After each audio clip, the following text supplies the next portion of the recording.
Like to call a meeting to order. The May 25th, 2011 meeting of the Lowell Conservation Commission. Moving on to the agenda. Oh, if I could just remind everyone, if you have a cell phone or a pager, kindly turn it off. You'll be asked to leave the hearing if it goes off during it. Moving on to business, this is a continuation from the prior meeting. It's an amendment of an enforcement order. Leon Maddie and Pamela Maddie, 172 Warren Court. The violation location is 172.1 Warren Court, and it's excavation and regrading in the riverfront area to the Concord River. Is Mr. Maddie here, or anyone here on behalf of the Maddies? All right. Just to recap, the commission had a site review and site meeting at both 172 and 172.1 Warren Court regarding the work that was being done by Mr. Maddie. He invited us upon the property and showed us what had happened. I suppose, based on his testimony at the last meeting and characterization that he moved about 1 yard of material from the 172.1 Warren Court up into his backyard. I think it was a little bit more than that. Just a rough calculation would indicate that that would be less than a half an inch of fill, and it appeared that his entire backyard area was covered by fresh fill. The area on 172.1 looked, at least to me, to be freshly excavated, much more so than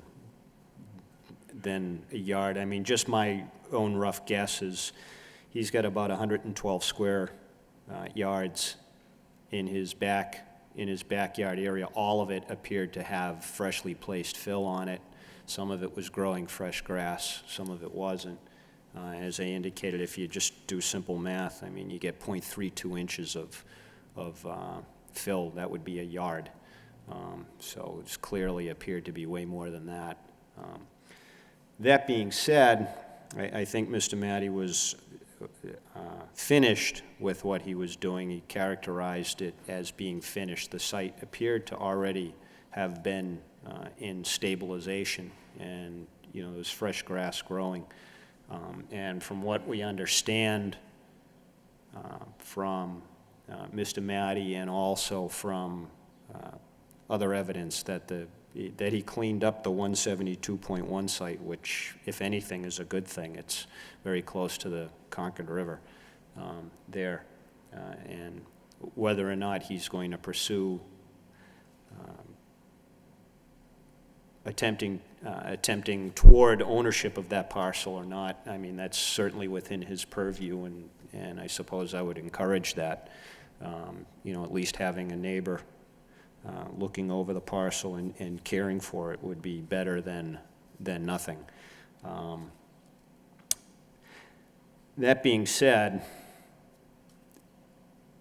I, for one, would like to, and I'm going to open this up, but I, for one, would like to at least see or continue with the current enforcement order. I'm not leaning toward requiring a notice of intent post-work for this work. As the characterization, or at least it appeared to me that all work is completed. It was somewhat minor, even irrespective of that it was much more, at least to me, than 1 yard worth of material.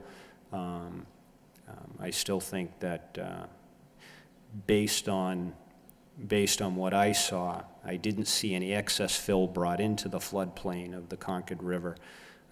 And his backyard is out of the floodplain of the Concord River, so its relocation to a much higher elevation certainly wouldn't impact any floodplain issues. I wouldn't want to see the material brought back down and fill reintroduced to the area. It was already disturbed. It's approaching stabilization, and the less disturbance in close proximity to the Concord River, I think, at least to me, is the best way to go at this point in time.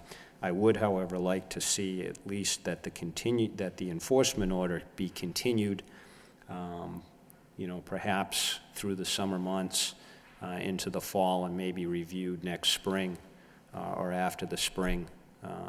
You know, we're in May, perhaps May of 2012, you know, with a periodic review in 6 months or so, or at the end of the summer or beginning of the fall, to see how the stabilization is proceeding. And then a review next year, perhaps with the thought of lifting the enforcement order, but at least in the time being to keep the enforcement order in place so that no further work is done on either site.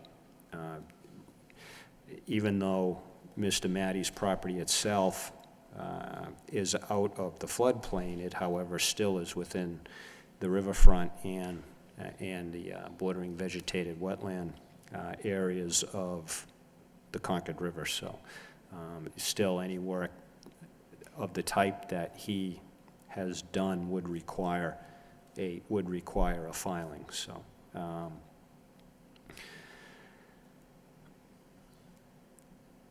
right now what I'll do is I'll open it up for comment. I know everyone on the commission present tonight was there also. What I would like to do, and actually before I do that, Craig, have we had any communication since that site visit from Mr. Maddie or any representative for Mr. Maddie? No, I haven't heard anything other than since our site visit, excuse me. All right. I know he was invited to attend tonight, so, all right. Commissioner Lovely? I have nothing further. I think you captured the situation well. I would be open to also continuing the enforcement order through next spring to verify that no further work is done at the property, but nothing further than that. Commissioner Chalupka? I agree. I'd like to continue the enforcement order. Commissioner Varnum? I think Mr. Maddie unknowingly did this work, but what he has done is actually a benefit to his property and the whole neighborhood. You know, anytime anybody fixes up around outside, I think it encourages other people to do the same. And hopefully, there won't be any more dumping of objects and things down where he is cleaned up. I'm interested in having the site stabilized. I don't see any permanent damage that has been done by the removal of the fill, but stabilization is important, and if that takes until next spring, that's probably a good idea to hold the enforcement order open.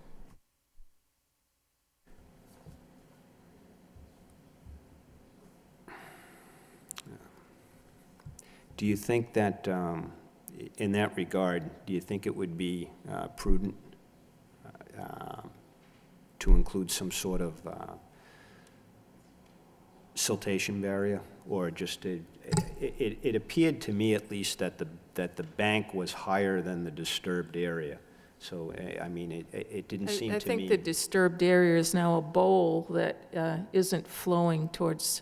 Water wouldn't be flowing out of it towards the Concord River at this time. All right, Nate. Nothing further.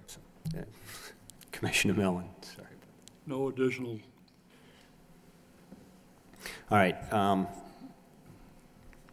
Is there a motion on the table? I mean, as it stands now, I don't think the enforcement order is in place. Perhaps we would have to make a motion at least just to continue it, because the enforcement order is, there's an outside time limit as to how long those last. Is that not correct? Yes, that's true. And I put this on the agenda in this format. I'm not sure how the commission has handled follow-up to enforcement orders in the past, but The feedback I received from the DEP would be the best way to capture what information was ascertained on a site visit would be to have the commission review it as is being done and then issue an amendment to that enforcement order with a statement of findings, which could be as discussed here or could be as a part of the motion to discuss the findings. And that would continue the enforcement order in Yeah, place? the enforcement order would remain in effect as it was originally issued, but again, this would be sort of this would in fact be an amendment in the sense of just more additional information provided to that. The timeframe would not change. All right, thanks. Do I have a motion in that regard?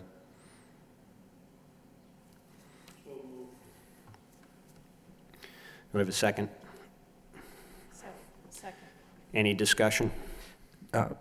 Commissioner Mellon, can you just clarify your motion a little bit? I'm sorry, just so I can get it down.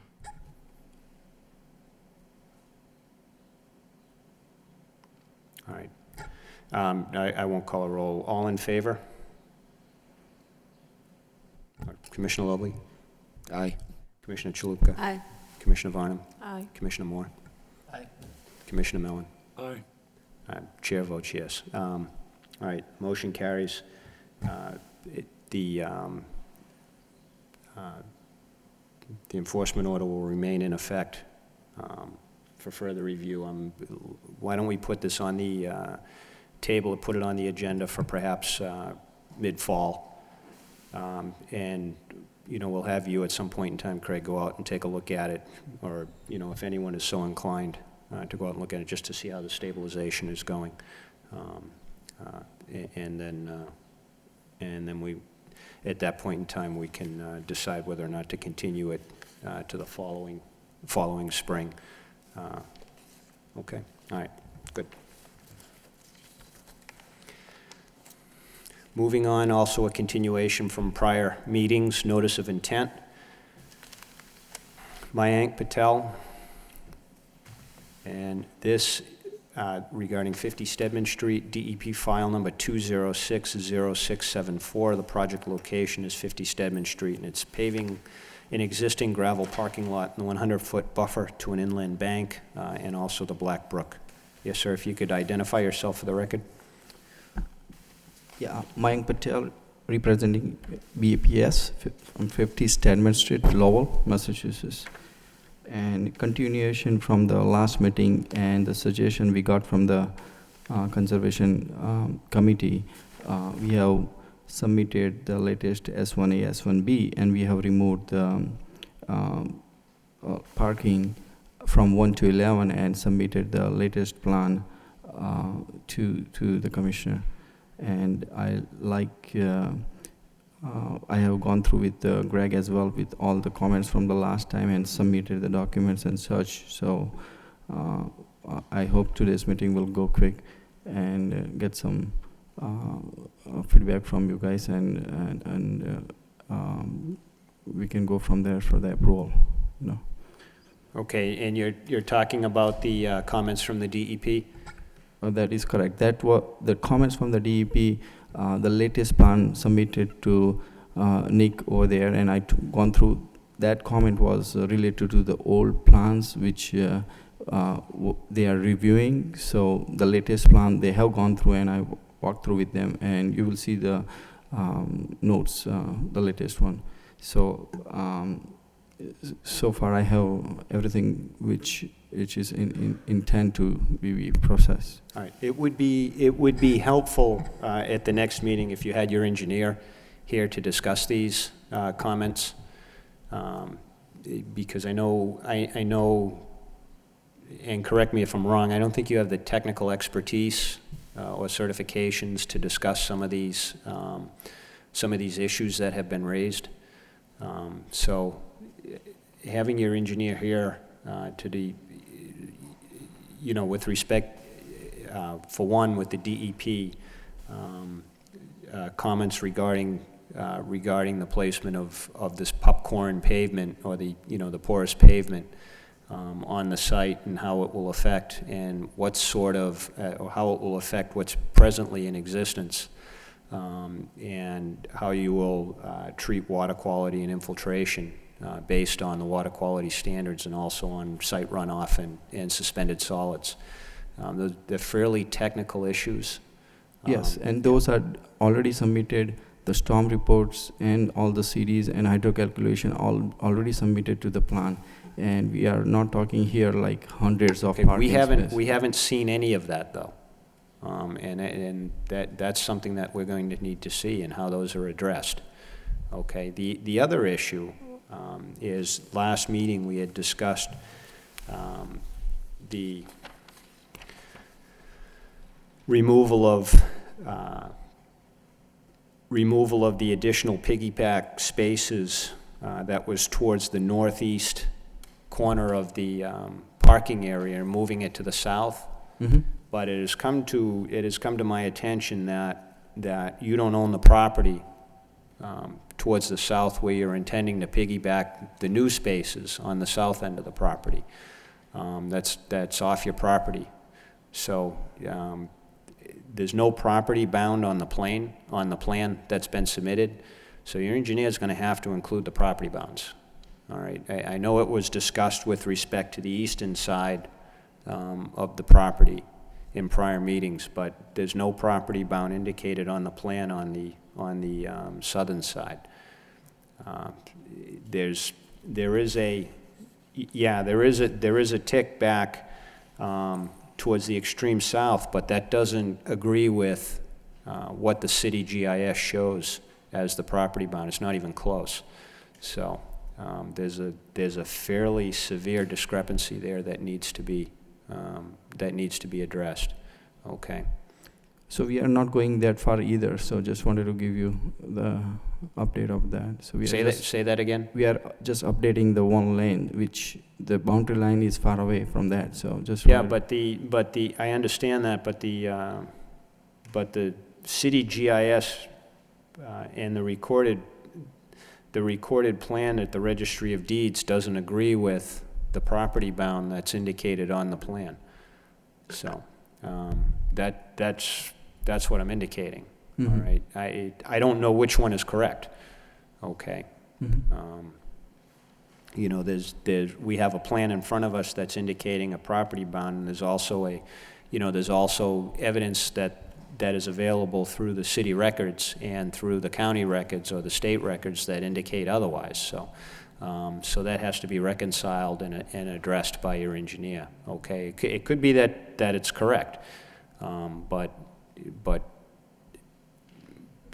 if you're relying on, when you're here for a project and some of the project is located off-site, you can't rely on that, okay? You have to have the project wholly contained within your site.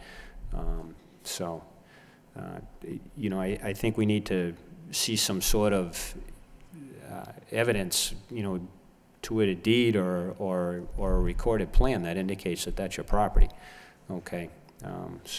Yeah, that will be submitted, Okay. that doesn't, I mean, from what I looked at, that property bound is about mid-fairway to the Mount Pleasant golf course, okay?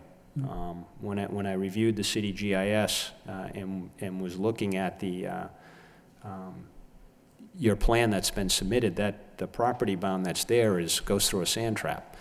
And again, that's just based on, it's an engineer's rule that I have in my office, but, it's not based on, an actual, tripod and tape measure out at the scene, but, based on looking at the plan and whatnot, I don't think Mount Pleasant would be too pleased to have you guys claiming part of their golf course as your property. So, so I think, I think you need to address that issue, okay? mhm. All right.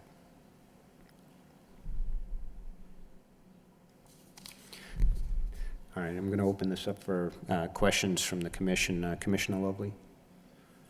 I just wanted to confirm there's been multiple iterations of the plans, and if I'm reading the current plans correctly, you're no longer proposing a second row of parking spaces along the northeast portion of your property, but instead proposing a second row along the southern portion of the property, but the issue now, it appears to me, is, the discrepancy with the property boundary.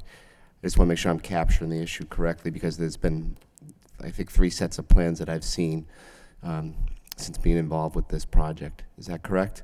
Yeah, the last time there was a removal of 1 to 11 spaces, and Greg suggested, okay, we have space over here, why don't we use that space to get the other parking? So the whole issue, that's what it came from.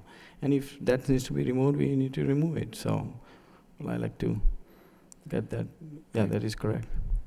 And other than, just agreeing with the comments thus far, that, I'd like to have someone qualified to tell us about the infiltration rates of that porous pavement, I think would be helpful in making a determination. But I have nothing further than that. Commissioner Chalupa?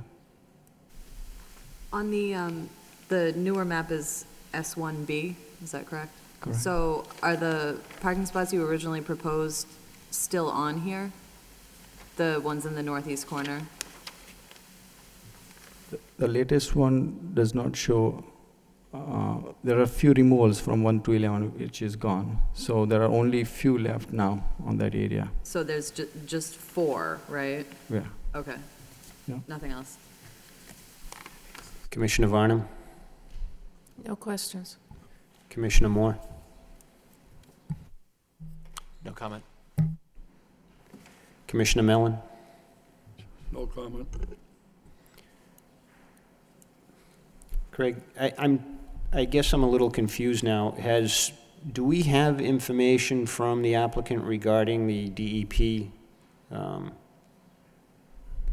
concerns?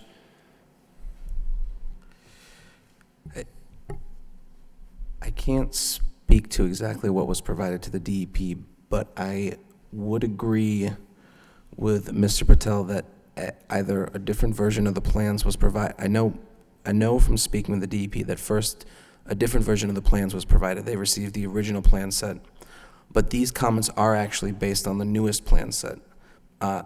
In speaking with the DEP, I directed one of the regional circuit riders who writes these comments to the City of Lowell's project information webpage, where the Planning Board, Zoning Board, and Conservation Commission have been providing up-to-the-minute information on the development projects that have come up for review. For this plan, I indicated the most recent plan set, which was sent out in your packets this week, and which is online based on the comments made at the previous meeting, which was to remove the parking spaces from the northeast and to move them to the southern portion nearer to the golf course. So I believe that these comments are based on those plans, but some of this information is again, based on a different submittal than we have. For example, they reference the need for signed and stamped stormwater report. We do have that as a part of the original submission. The project engineer, Kanaya Lala, did sign and stamp a stormwater report. There is information in this that has not been addressed specifically through anything that I've received.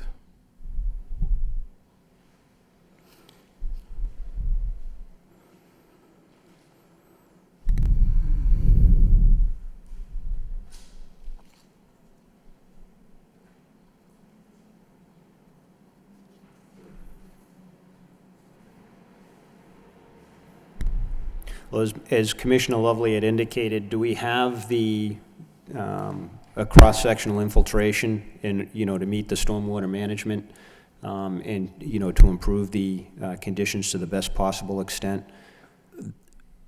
This is a matter of, that I guess is I'm most confused about on here. The item that the DEP's comments focuses most on is the permeable pavement and whether or not it will function adequately as a stormwater retention and mitigation system.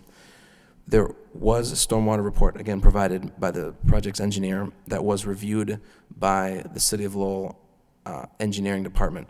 Now, I provided both originally comments that were provided to this commission by the city engineer, in addition to comments provided to the planning board, which as the planning board has a different type of review, this project is also up for site plan review. The comments are slightly different, but the most substantive comment, and again, I provided this both to the commission and to the applicant, was that in the city engineering department's opinion, it seemed that the cross-section that was provided, the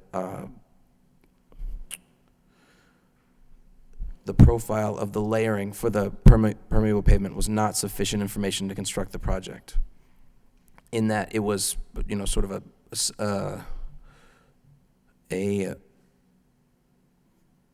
a more generic form. But again, the applicant is aware of this, and I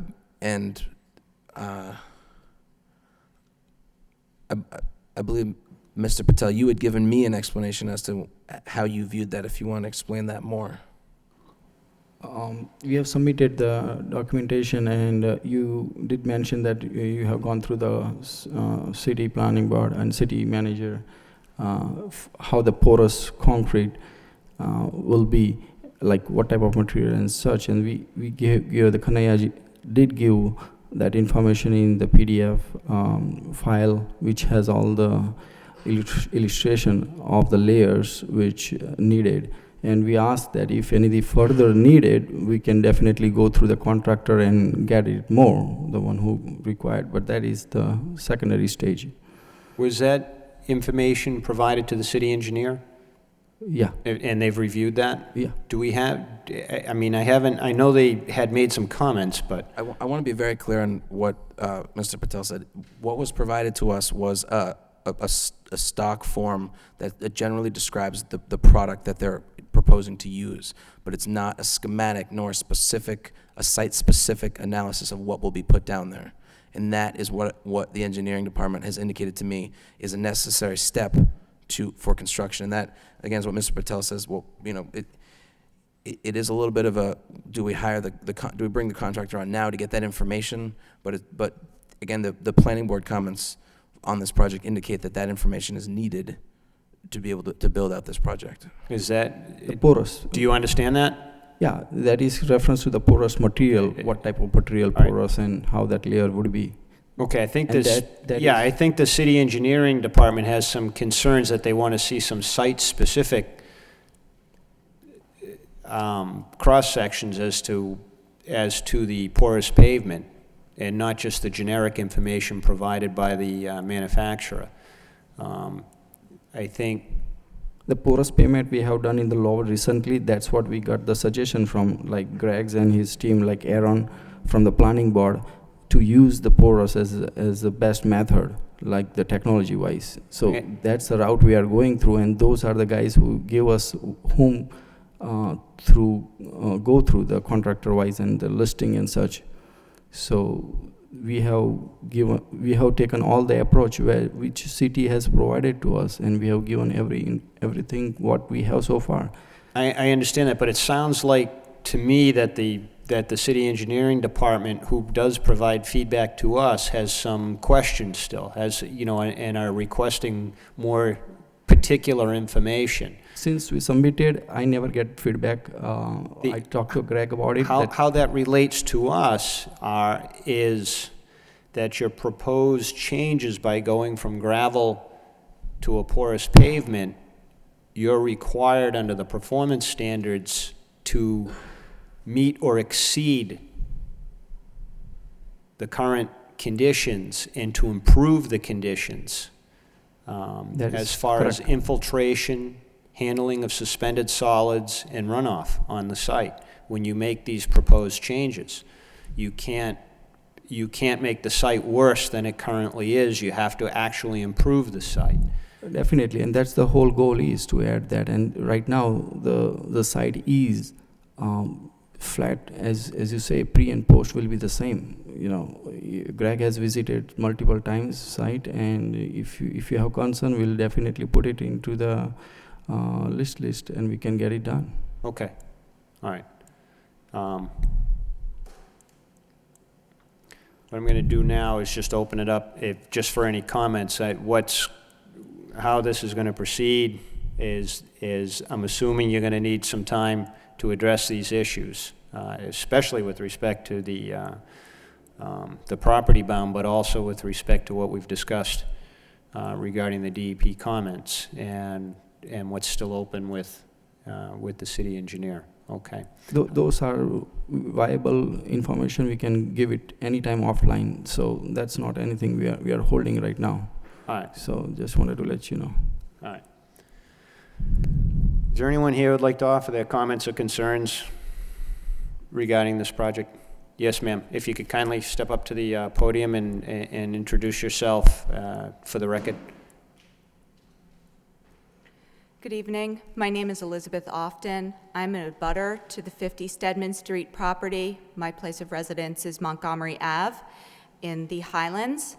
And I am hearing the same concern from the City Engineering Office and from the Conservation Commission that my husband and I and some of the other abutters have regarding the drainage or potential for problems with the drainage situation from the Stedman Street property. If I could interrupt you just for a second, could you limit your comments just to your and your husband's concerns? Yes.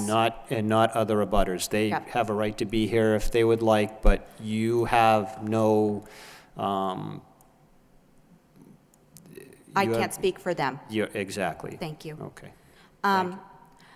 My concerns specifically are that the runoff into the river or into Black Brook has increased or apparently increased. I'm not a hydrology engineer. Since the gravel lot has been put in, that there is more flooding in and around our property. And it is our concern that even porous pavement will make this problem worse. We're also concerned with trees that appear to have fallen into or been moved into Black Brook from that property, and I'm not sure if that occurred following the construction or was a direct cause of it. And I'm also concerned that as an abutter, I was never notified that this was going to appear before the Conservation Commission, and I thought that under the law I was supposed to be notified. As far as a notification, if you're a direct abutter, you're correct. You are supposed to be notified, and I'm a little curious as to why that did not happen. I want to note that I was notified that this matter was to appear before the Planning Board on May 16th. But not the Conservation I Commission. had no idea. I found out about this at the Planning Board meeting on that date. Do we have the assessors list? Yeah, The certified abutters list? yeah, I can check this now or after the hearing, depending on the wish of the commission. But I do have that information All here. right. I don't even want to address your substantive issues. I'm as the chair, I'm going to halt the hearing in its tracks right now until we have evidence that all the abutters on the certified abutters list have been notified. This hearing will not continue. Mr. Patel, all right, do you understand that? This is going to be continued. I'm not going to continue this hearing or hearing any more substantive evidence on this until we're aware that, one, all the abutters that are abutters have been notified and are on the certified abutters list. They have an absolute right to be here, and if they were not notified, this hearing would have to start again. It will be voided and it will have to start all over again. Yeah, Greg is finding those information, though the information we got from the Yeah, town. hold on a second.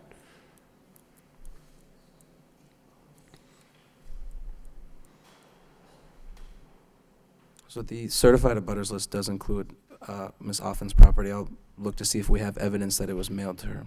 Do we have the green cards? I do have them. I can check to see if we have evidence that it was delivered to her in regard to her property. All right, can we do that? How many of them are there, Craig? Approximately?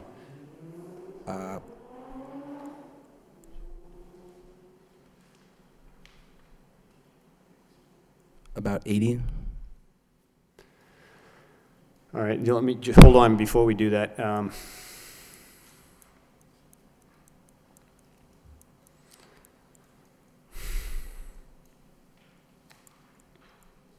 right, why don't I suggest this? This is going to be continued anyway because we have to address some substantive issues, but I'm not going to halt the hearing while we reconcile 80 green cards against the abutters list. That could take a little bit of time. I will say that that actually was, I previously did that as a part of my work. Typically for the planning board submissions, notification is actually brought to us with the original abutters list, and we actually check off on that the letters are included before they're mailed. And so actually on this, you can see my marks that I made to indicate that there was a letter addressed and mailed to the TRS Elizabeth Offen Trust, 87 Montgomery Avenue, but I don't know what the status of that is. Again, if there are several here that were delivered with green cards and several that were returned unclaimed. So I can't speak to what happened to the letter. Was it a street address that it was delivered to or a post office box? Yeah, the information that I have for, so the way the assessor's lists work is it gives the property and then the owner and the owner's address. And so for 87 Montgomery Avenue, the owner is the Elizabeth Offen Trust, which Ms. Offen is a trustee for, listed here, and it was delivered to her home address at 87 Montgomery Avenue. All right, but, and we have evidence that a letter was actually sent there? I mean, there's nothing insidious here, it's just... No, again, it's hard to speak to exactly what happened, but because this was how the notification worked for this project, because it was jointly filed for planning board and conservation, we discussed with the applicant a joint mailing as to do both. So we drafted notification for conservation, notification for the planning board, and they were sent to the planning board list, which is actually more expansive than the conservation list. And so everyone on the planning board abutter list, which is 300 feet, conservation is only 100 feet. 150 feet. Is it? Well, excuse me, 150 feet. Then received notification of both hearings. The initial public. Was it it went out under the same mailing? Yes.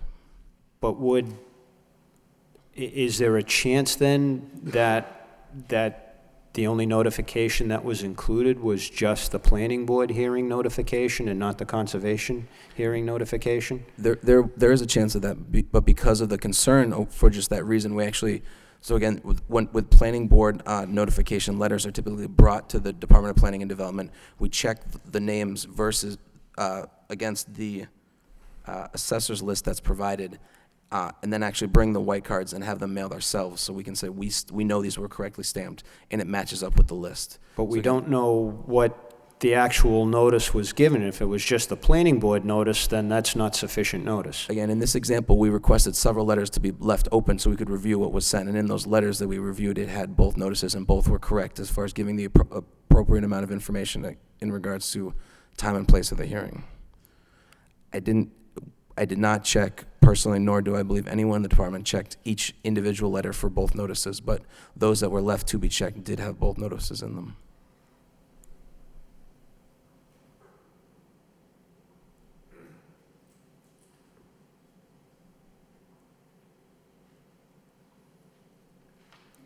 All right.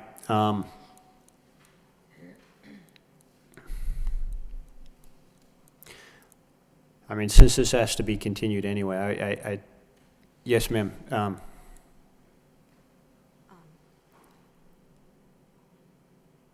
It is my belief that then perhaps an error has been made in,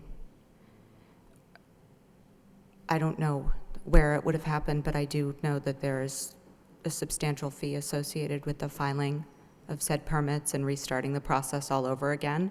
Well, it wouldn't have to be refiled, and it would just, the hearings would have to start all over again. Wouldn't necessarily have to be refiled with new fees or anything like that. It's just that abutters have a right to be heard, and they have a right to participate.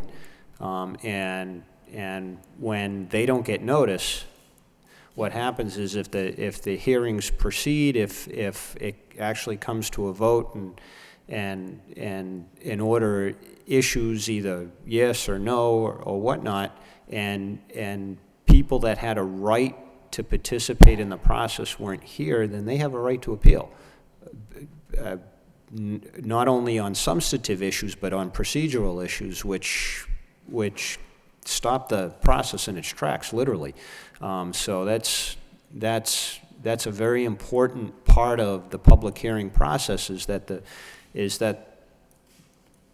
people who have a right to be heard have a right to notice. The whole open meeting laws have been revamped and rewritten in the last several years to specifically address notification even beyond the abutters, and the posting of agendas and the posting of meetings, and the publications of all of those. So, Okay.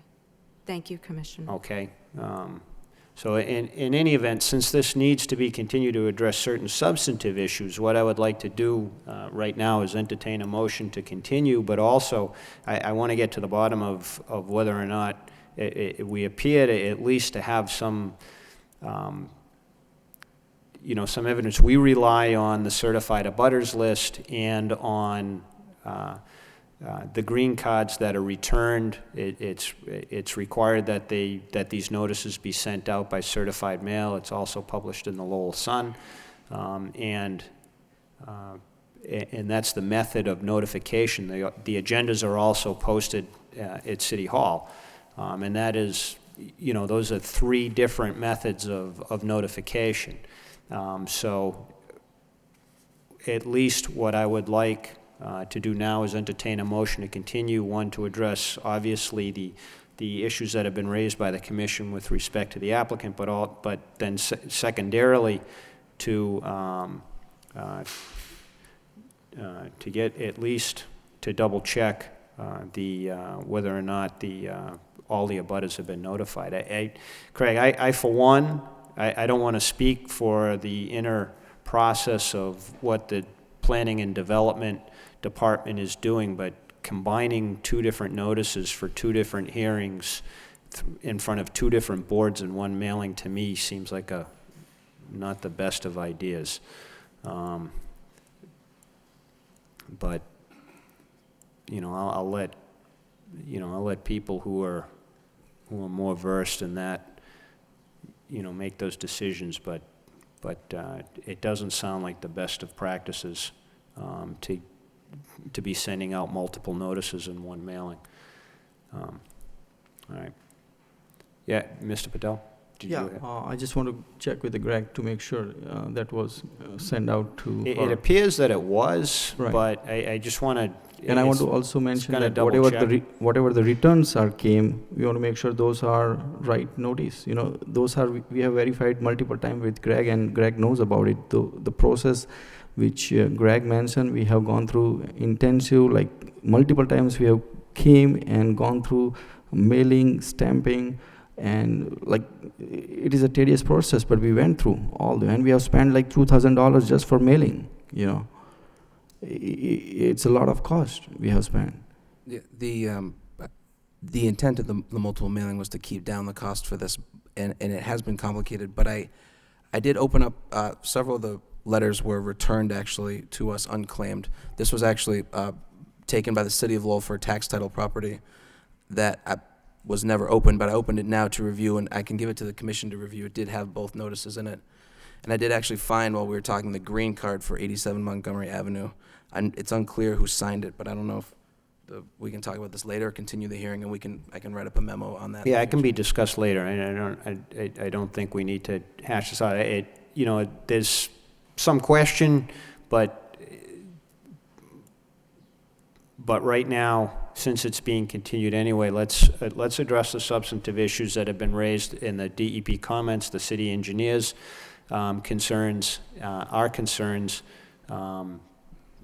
that are several with respect to the performance standards and with respect to the property bounds on the site. So let's get these addressed. I would strongly recommend that you have your engineer here next meeting to discuss those, and to provide us with his expert opinions as to as to these issues. Okay. All right, do I have a motion to continue at the request of the proponent? Move to continue till the next meeting. Do I have a second? Second. All in favor? Aye. Opposed? The ayes have it. All right, thank you. Thank you. Thank you for coming in. And just for your information, this is continued to our next meeting, and that's the second Wednesday of June. I don't know what the date is, but I'm not sure. you may, I mean, if your neighbors also have concerns, let them know. They're certainly entitled to be here, so.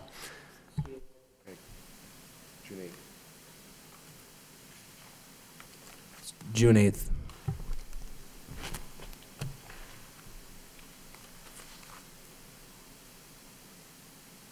Which is it, the 11th or the 8th? The 8th, all right, June 8th.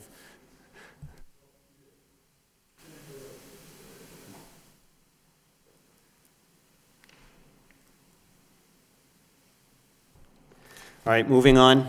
Request for certificate of compliance, also continued from the prior hearing. This is Nam An regarding DEP file number 2060613. Project location is the U Plaza at 1519 to 1527 Middlesex Street. We've received communication from the applicant and or the project representative, and they're requesting a continuance. They're still, from what I understand, they're finishing up work and concerns that were raised to bring the project into compliance with the order of conditions. That is correct. I've received 2 different emails this week from the engineer, Jack Sullivan. The first was to request a continuance to address the work. Again, after the first, this is now the second iteration of this project. There was an application, a request for a certificate of compliance early in the year, I believe in February or March. And at the time, there were substantial inconsistencies with the plan and with the as-built plan provided and the order of condition plan. That was discussed, and the request for certificate of compliance was withdrawn at that time. They resubmitted recently, and an as-built indicated some changes based on comments provided to the original submission, but again, some deviation from the order of conditions site plan. A site visit by myself, the city engineer, the building commissioner, and the applicant and his representative yielded more suggestions on how to bring it into compliance. Again, the issue here is drainage and stormwater management in the 100-year flood zone. They have since requested a continuance, and here again are requesting a continuance to finish the work, but the applicant's engineer followed up at the, both were last week, at the end of last week, to indicate that work was progressing and was nearing completion, and that he needed a little bit more time to put together an as-built plan to document the upgrades recommended by the city engineer and building commissioner. All right, just a suggestion perhaps, Craig, if you could communicate to them that it would really be prudent for them to withdraw even this certificate request for COC until such time that they're done and can certify an as-built plan, can certify a substantial compliance with the order. And if the work that they're doing is altering the original order of conditions, then perhaps they may need to also file for an amendment to the order of conditions prior to, because otherwise I don't know how they can certify to a COC with an as-built and a certification that it's in substantial compliance when what they're relying on for their structures are different from what was in the order of conditions. So I mean, to me, from what I understand what's going on out there, it would be perhaps best to communicate to them that they should withdraw this and then wait until they're done and take a look at it and see where they need to go from there. But in the meantime, you know, they may need to file for an amendment. They are under an existing order of conditions, and they, from what I understand, what they're doing is fairly different from what was ordered under the original order. So, you know, I mean, they risk a walk-on in an enforcement order too. So they may want to address that. I know that some of the changes are relatively minor, so it could just be a matter of putting it on a plan and filing it. You certainly don't want to see a substantial difference between the order of conditions and the plans that were accepted and adopted, and then coming in with an as-built, and it's a different project. So, all right, if that could be communicated back to them. In the meantime, I'll entertain a motion to continue at the request of the proponent on that. Motion to continue. Do I have a second? Second. All in favor? Aye. Opposed? The ayes have it.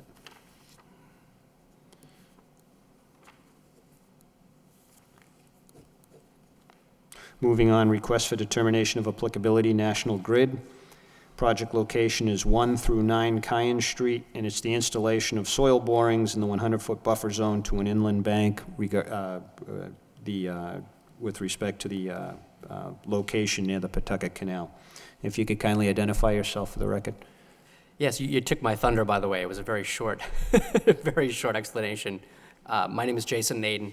I'm an environmental engineer with National Grid's Site Investigation and Remediation Group.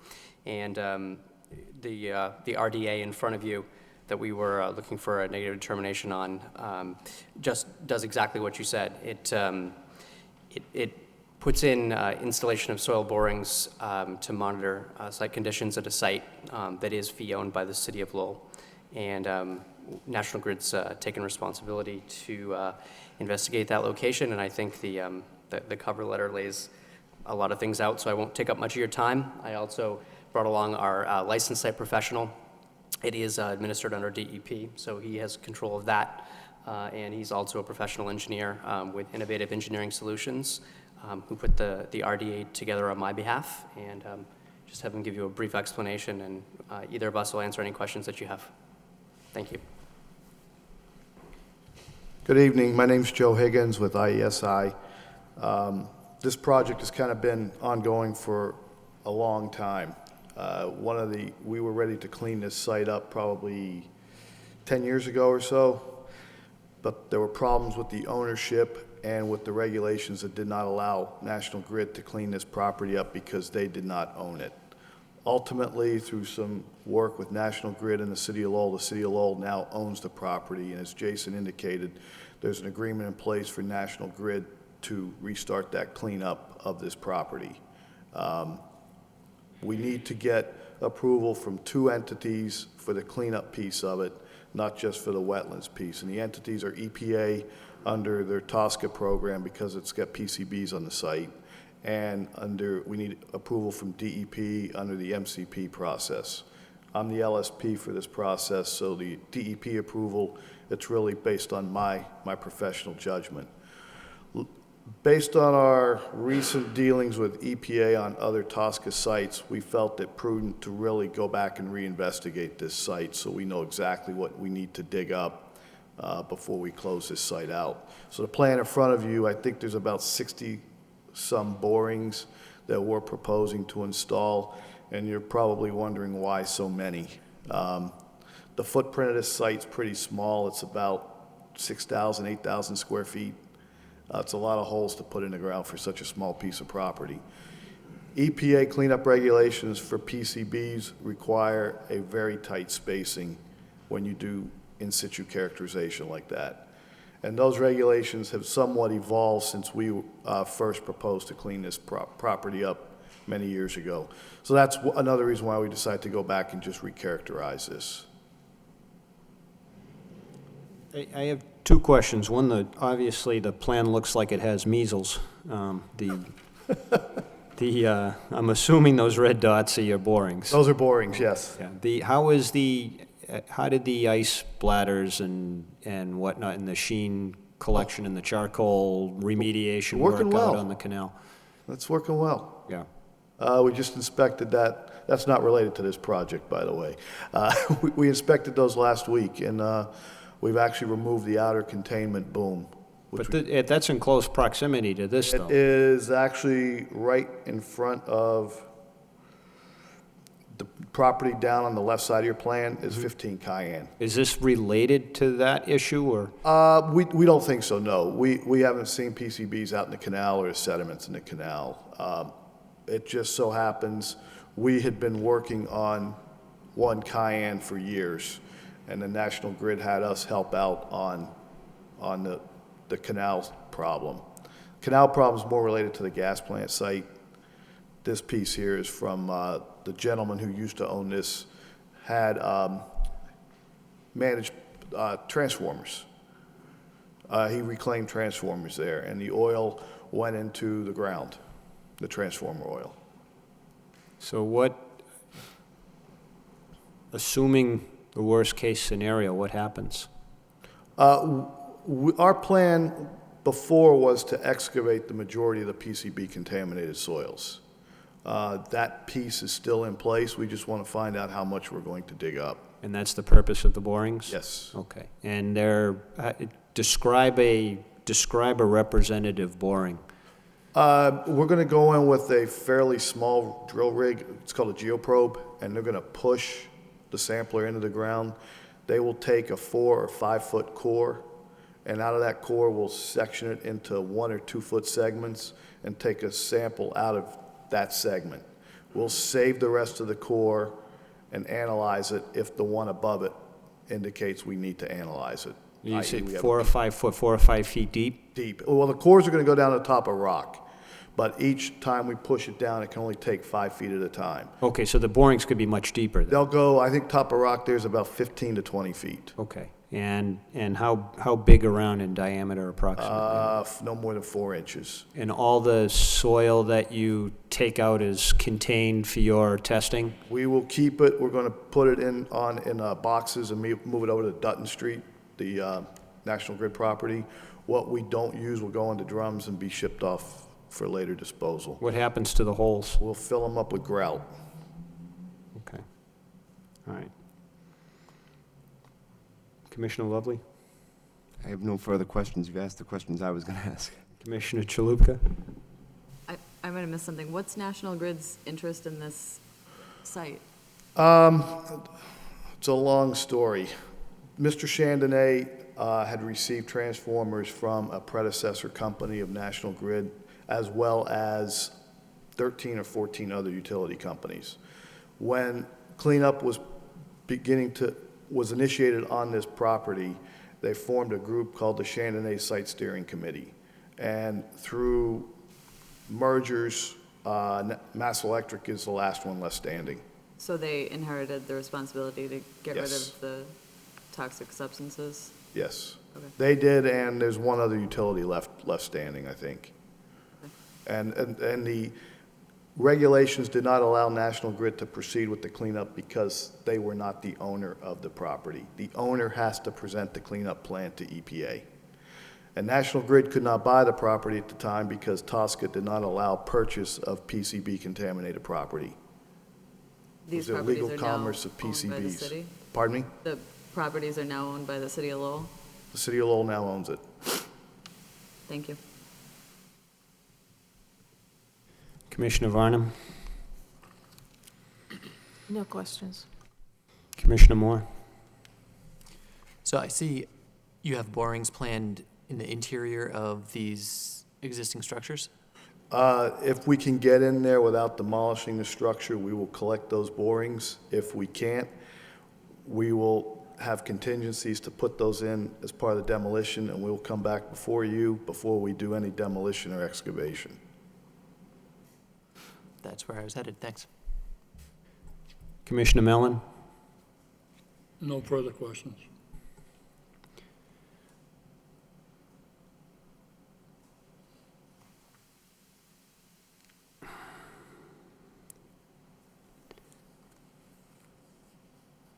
To me, it seems that this can perhaps proceed on a -3.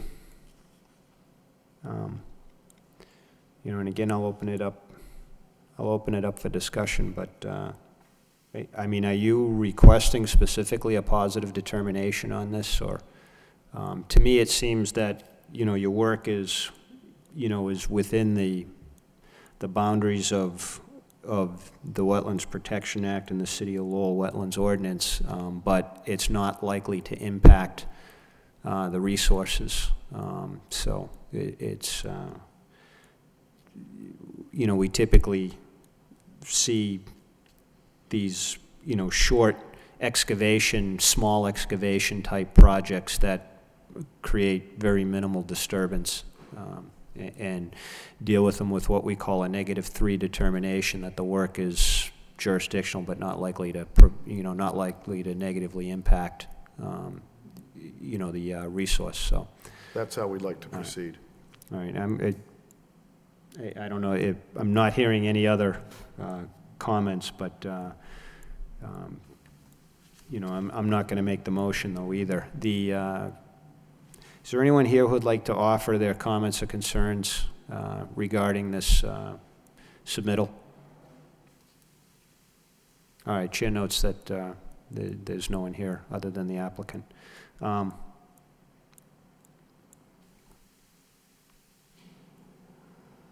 All right, at this point in time, I'll entertain a motion.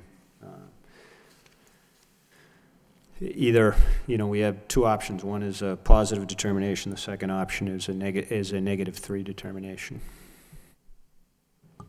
I move that we issue a -3 determination on this project, since the proposed work will not impact the resource. Do I have a second? I'll second that. Any further discussion? All right. Commissioner Lovely? Aye. Commissioner Chalupka? Aye. Commissioner Varnum? Yes. Chair, yes. Commissioner Moore? Yes. Commissioner Mellon? Aye. The ayes have it, none opposed. All right, thank you. Thank you. Have a good night.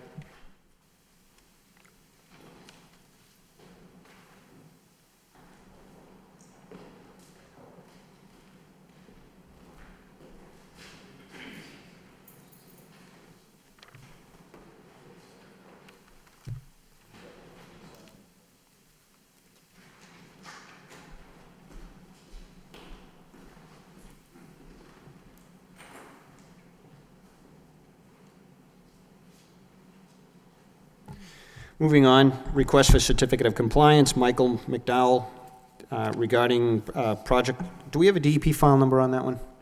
Let me see if I have it. It's 206-0569. Project location is 57 Magnolia Street. Evening, Mr. Chairman. Mr. Laney, if you could identify yourself for the record, please. Yes, sir. Kenneth Laney at K&M Land Consultants, working with the applicant. Mr. McDowell is with us this evening, as well as O'Hara Engineering, to complete the COC request. I believe that there was a site meeting that involved Mr. McDowell and some of the members that occurred on the 24th of May. That site meeting had required a couple of additional items that needed to be addressed on the plan. I believe those items have been completed and submitted to the commission. We have a plan in front of us here that is dated 5/19/11 with side and rear setbacks shown on it. And I believe that we all feel as though this property is well within conformance of substantial completion, and we'd like to obtain the COC approval this evening if possible. I'm glad to answer any questions if necessary, as well as Mr. McDowell's here for any questions as well.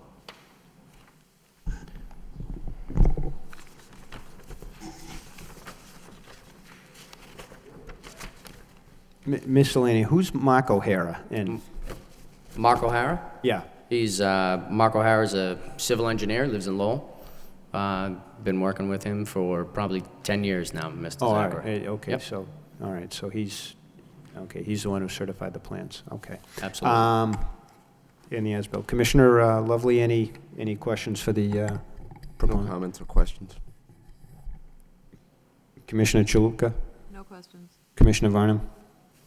No questions. Commissioner Moore? No questions. Commissioner Mellon? No questions. Craig, any I know we had a site visit. I'm assuming we're going to have a motion to issue a certificate of compliance, but I don't want to belabor this at all. I was not at the site visit, so, but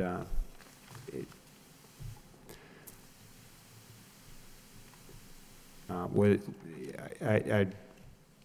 I mean, let me just, do I have a motion, first of all, just so I can get something on the table? Move to issue a certificate of compliance on this project. All right, do I have a second? Second. Any discussion? All right, all in favor? Commissioner Lovely? Aye. Commissioner Chalupka? Aye. Commissioner Varnum? Aye. Chair, yes. Commissioner Moore? Yes. Commissioner Mellon? Aye. Okay, all the ayes have it. The certificate of compliance will issue. All right. Great. I'm Thank sorry, you who very much. seconded that motion? I gotta keep up. Say with my again? notes. Who seconded that motion? That was me. Commissioner Moore. All right, thank you. Thank you.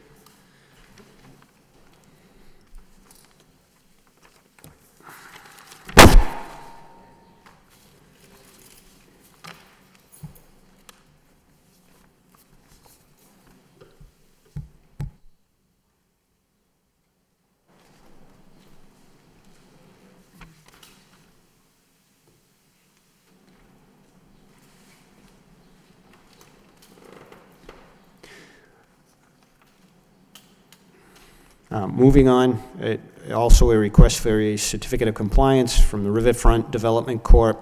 Regarding DEP file number 206 0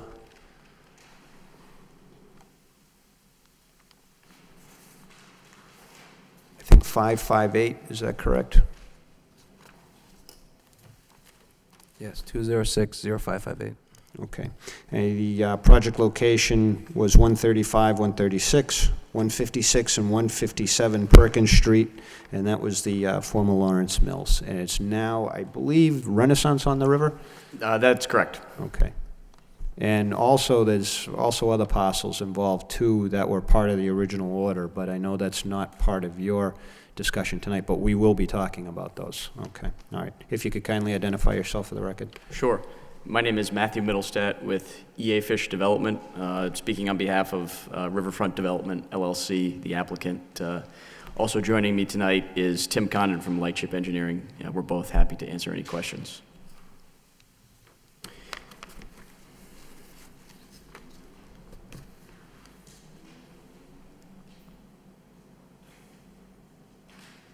If you want to take us through, I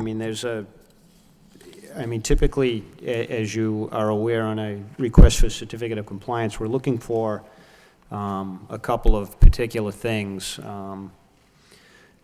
We had the original 558 order, and in accompanying a request for a certificate of compliance, we typically get what we call an as-built plan stamped and signed by the appropriate engineer, indicating that, the current existing conditions post-development on the site.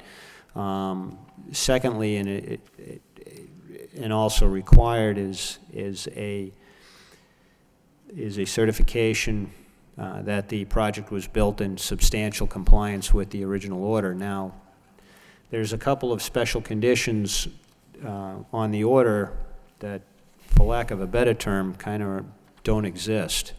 We're prepared to address certainly at least the issue of the sycamore trees. Let me perhaps, and I at least frame three major issues. One, and you don't have to address these in order that I'm giving them out, but one is the site elevations in the parking areas, both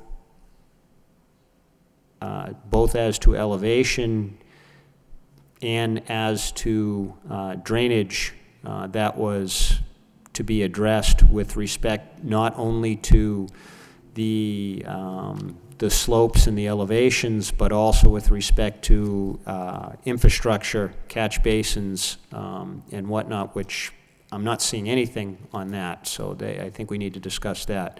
The second major thing is the site planting. Now, I know that that's no longer part of the parcel that you and that Renaissance is responsible for, but it was still part of the original order.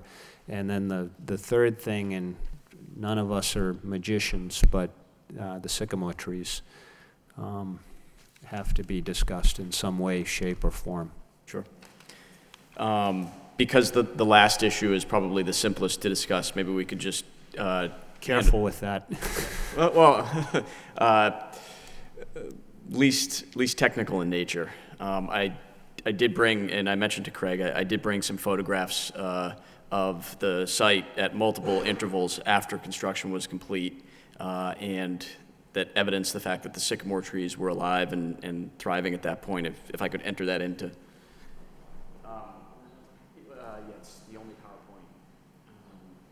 If you could open it. So, as many of you may know, I know a number of you were at the site yesterday, and my apologies that we weren't there. It was a little bit of a miscommunication on our part. But the portion of the property where the sycamore trees lie was never on our parcel, yet we did take very careful steps to not have them affected during construction.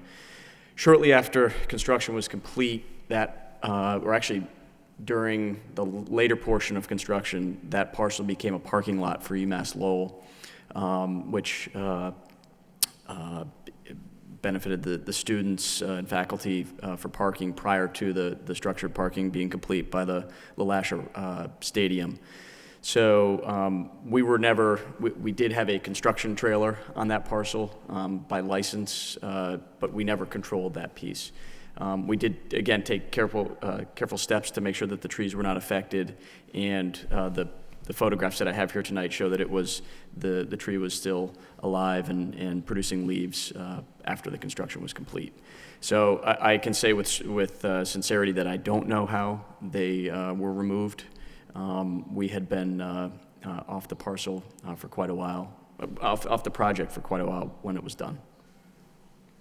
Yeah, I know you were not part of the original project, but at one point in time, this was all DCAM property. Correct. And the order, I believe, issued to the Division of Capital Asset Management of the Commonwealth of Massachusetts. And if memory serves me correct, and Commissioner Varnum could speak to that, because I believe we were the only two members that participated in those hearings, I don't recall any other project that had more intensive discussions and number of meetings than our attempts to save those sycamore trees. Those trees are, or were, part of the fabric of the city of Lowell. They were planted by one of the founders of the city of Lowell. They are in historic glass plates at the National Park. They show up when the Aiken Street Bridge, in some original glass plate photographs from the Centerville side of the city, looking down the Aiken Street Bridge, and these plates date back to the late 1800s. In mid-1800s, those trees are visible above the mills, above the Lawrence Mills at that point in time. From what I understand, one of our city founders was an amateur arborist, or quite a serious arborist, and may in fact have planted those sycamore trees. So notwithstanding that, they were beautiful trees. Absolutely.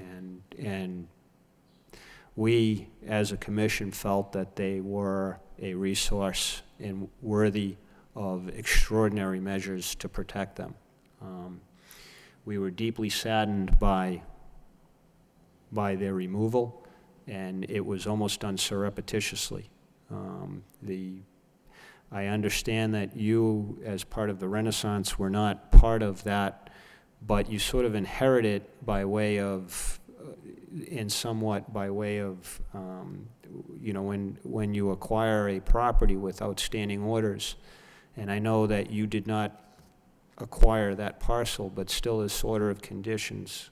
And I'm not, I'm not getting on you for this, it's just, someone has to speak, and someone has to address the issue, and I'm going to do it. And I'm sure Commissioner Varnum will also say some words, but I would like, beyond just that the trees are gone, they're no longer with us, I would like to see some sort of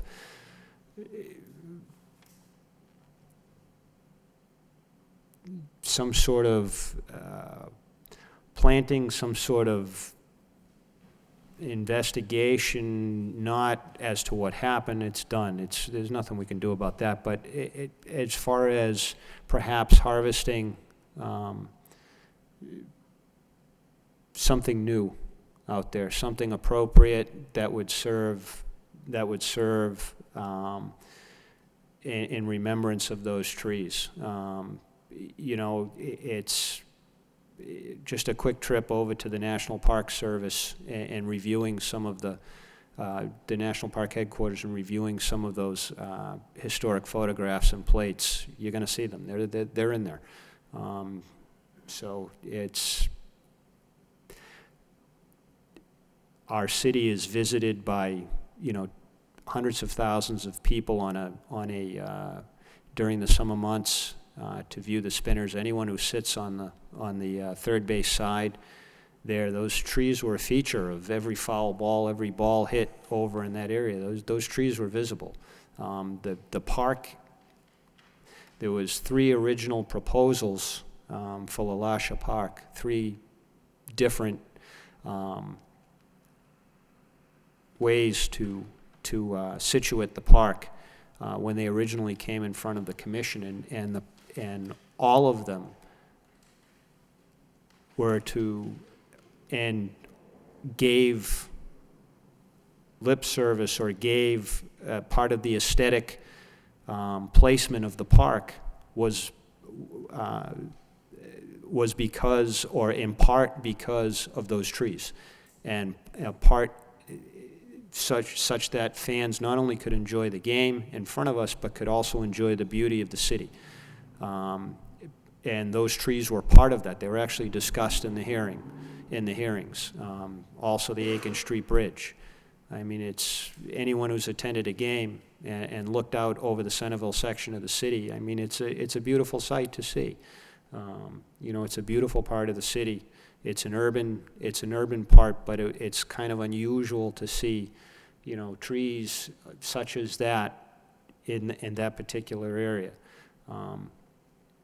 So I understand, they're not on your property, and they never were on your property, but it was part of the original order of conditions.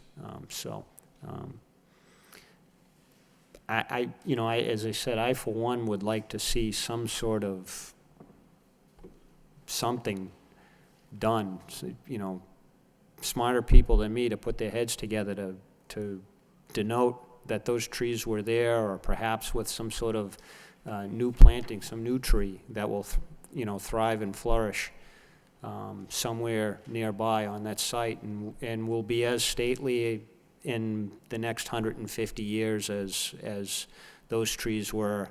I think something needs to be done, and I don't think it's all that much to ask, but and hopefully that will be investigated and something will go forward on it. I don't want to belabor the point anymore, but if we can address the other 2 issues, unless Commissioner Varnum wants to say something. I'd like to agree with Chris that those trees were a gem and a jewel to the city of Lowell, and you could see them not only from the ballpark, but from the opposite side of the river. Every time I drove by, I I looked for those trees because I knew they were threatened. And one day they just weren't there. It was very, very disturbing. And I still haven't gotten over it. I still look that way to look for the trees. The only recourse I think that we have is I think some sycamore trees should be replanted there, and some that are perhaps of a little bit larger size to start with. From what I understand, sycamores are fairly good urban trees, and they also grow well in riverbank areas. So I don't see any reason why those trees can't be replanted, and in 100 years, perhaps someone will be enjoying them the way we did. Are the sycamore trees that are up on the Perkins Street side, those are still there?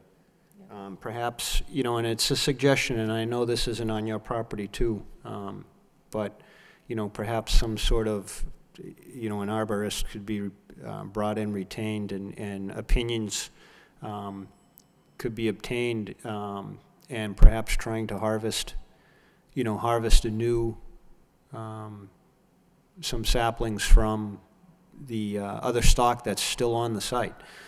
The other sycamore trees that are right up on Perkins Street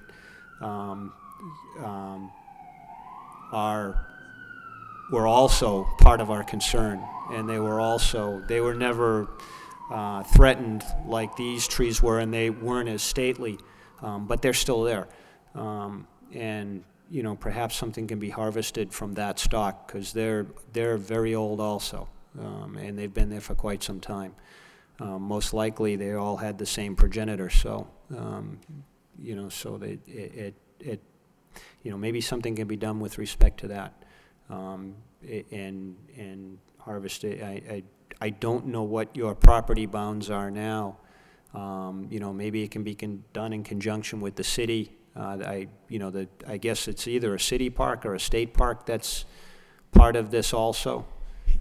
Yes, I can address that. The park in the center of the Lawrence Mills complex was largely developed, it was entirely developed by DCAM and their contractor.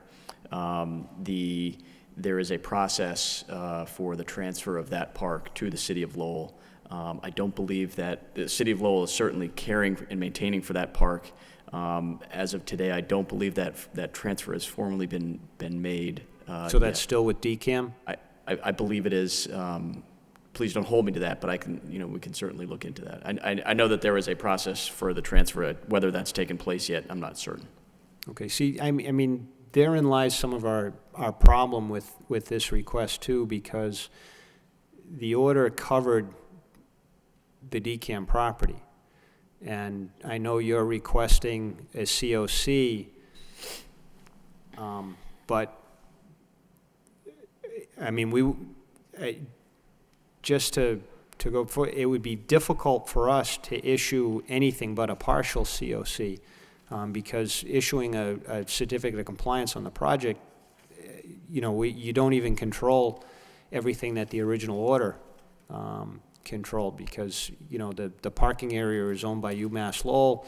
Apparently the park is either city-owned or is still DCAM owned, and you're just coming in front for the Renaissance issue, which is one of the better parts of the project. So the park is nice too, but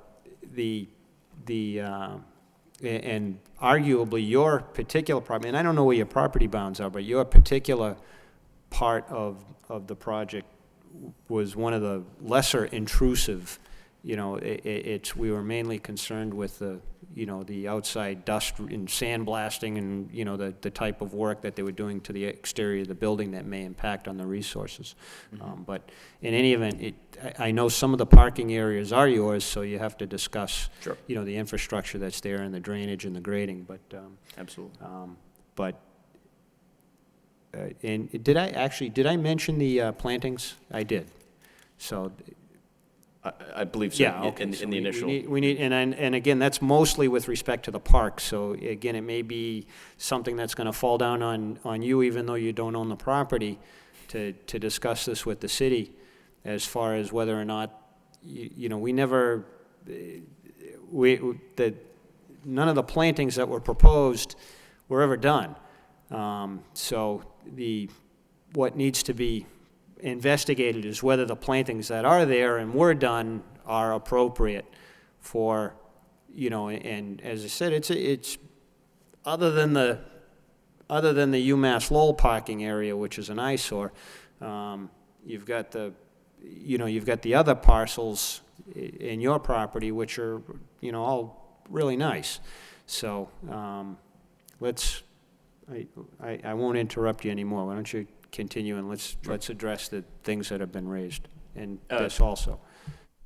Sure. If you would you like to continue to discuss the tree matter? We've basically just absolutely. Okay. We've got, as I mentioned, during construction, very careful steps were taken to make sure that there were no materials anywhere near the trees. Obviously, our property line. Craig, if you could move to the next slide, please. This is an aerial photograph taken sometime around spring 2006, when what you're looking at right here, the three-story mill building is called the River Building. It's commonly referred to as the River Building. As you can see from this photograph, the area around the trees was in no way disturbed. That we believe that to be evidence clearly that a fence was installed around it, and none of the grass was trampled down or anything of that effect around both of the sycamore trees. So, as I mentioned,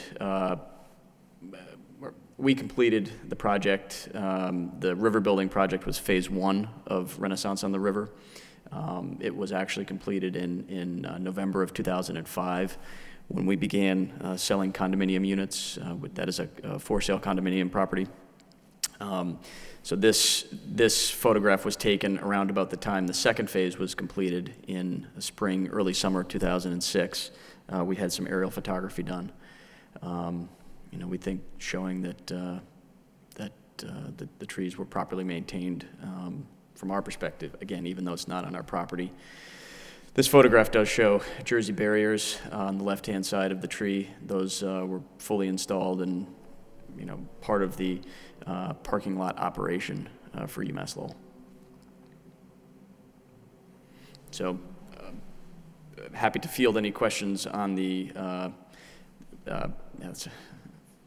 Happy to field any questions on the trees, or we can move along in our presentation on the more technical related matters relative to stormwater storage and floodwater storage in the elevations.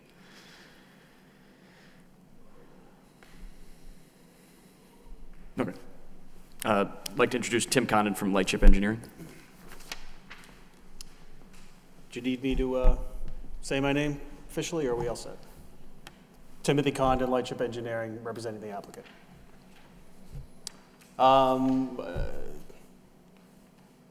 Came in onto this project about a month ago, so clearly there's some information regarding the Degean property that we weren't 100% aware of. So as far as the catch basin goes and the drainage goes, I really can't speak much to that at this point. What we can say is from Craig's comments regarding the drainage that we did talk to the folks down at the Renaissance. As you know, the area has been more than stressed with rain over the last 5 years. The last couple of springs have been more than testing for drainage, and everything drains fine down there. So from a functional standpoint, the drainage seems to be operating as designed or better. Is it put in place the way the plans show? I couldn't tell you, because we weren't tasked to do that, and so we just don't know for sure. The flood storage capacity, the elevations across the site, the 2 parking lots in front of the mill buildings, are substantially consistent with the plans. The elevations are consistent. On that building and that portion of the parking area, coincidentally, the elevations are a bit off of what was proposed. So it may drain slightly different. The total elevation's fine. The contour's a little different. So from a drainage standpoint, things might move a little differently, but essentially, again, the parking lot drains to a point that there's absolutely no complaints about the property. So, but from a flood storage capacity, all the elevations seem to be in place. So nothing changed from that aspect. Tim, if I could just add something that, just for reference, Commissioner, as you mentioned, there were a number of different folks and parties involved in the project. It was very much a public-private, partnership with DCAM doing vast portions of the infrastructure and us doing the residential portion. All of the drainage was coordinated by DCAM and the Cecil Group as their designer. So at the point at which we accepted the site from them, that they had done the rough grading and all of the underground work, we simply just tied in our parking lots to the catch basins and drainage infrastructure that DCAM and Cecil Group had, or that DCAM had put in place. Wouldn't it be incumbent upon DCAM being the party requesting the COC and providing the as-built and the certifications that the drainage areas were built appropriate? I mean, the problem, at least I'm having, and what I'm hearing is we're not even meeting the requirements under the law in order to allow us to even consider issuing a COC. I mean, we need certain certifications, and we're not getting that yet. If understood, if we could potentially just take a look at the order of conditions specifically that was applied for and written to Riverfront Development. Certainly, I agree with you that there's a broader discussion that probably does involve DCAM. I'm not aware that they've come in for any kind of follow-up discussions with you as the applicant for their portion of the work. But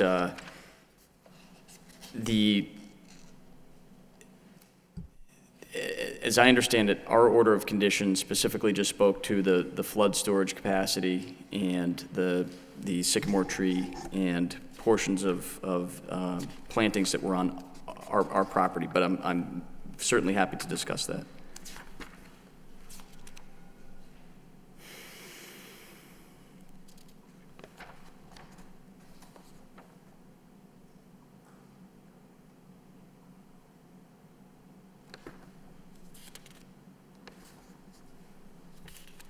All right, I'm just going to open it up in no particular order, because I know some of us have been out there to review the site, and there was a more formalized site review the other night.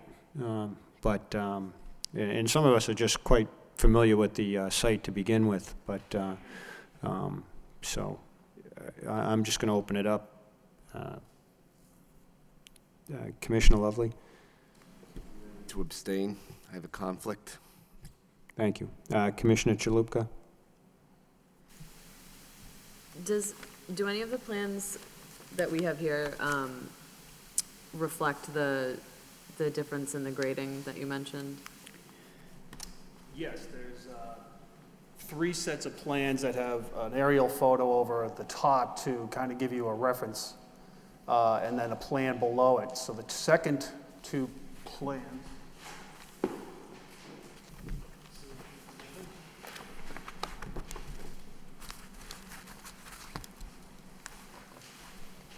So figure 1 gives you an overview of the site itself. Talk about the sycamore trees on that and show you really what the area of concern we had for this, or the area we investigated. Figure 2, is the building we had seen up on the monitor for the sycamore tree discussion. And so here is a portion of the plan that was submitted with the application. And then down below is the as-built elevations that were collected in March of this year. Oh, I'm sorry. So that's one parcel, one building, Building A, and then Building B, it's virtually identical photograph, the same plan, same thing. We wanted to show what the proposed elevations were and how they related to the existing as-built elevations. And again, geared towards the flood storage capacity issue, so that we, could verify that the elevations were adequate and we didn't change anything, we didn't lose any capacity.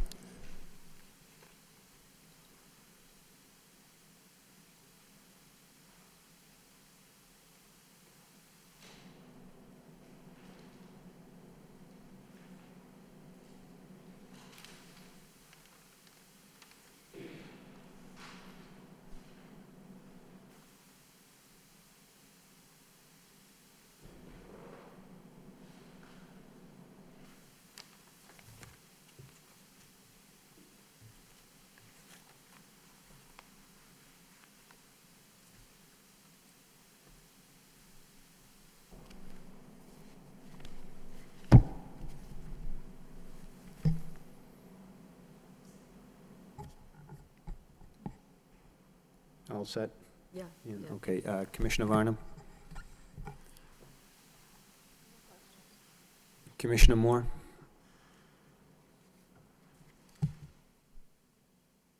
No questions. Commissioner Mellon?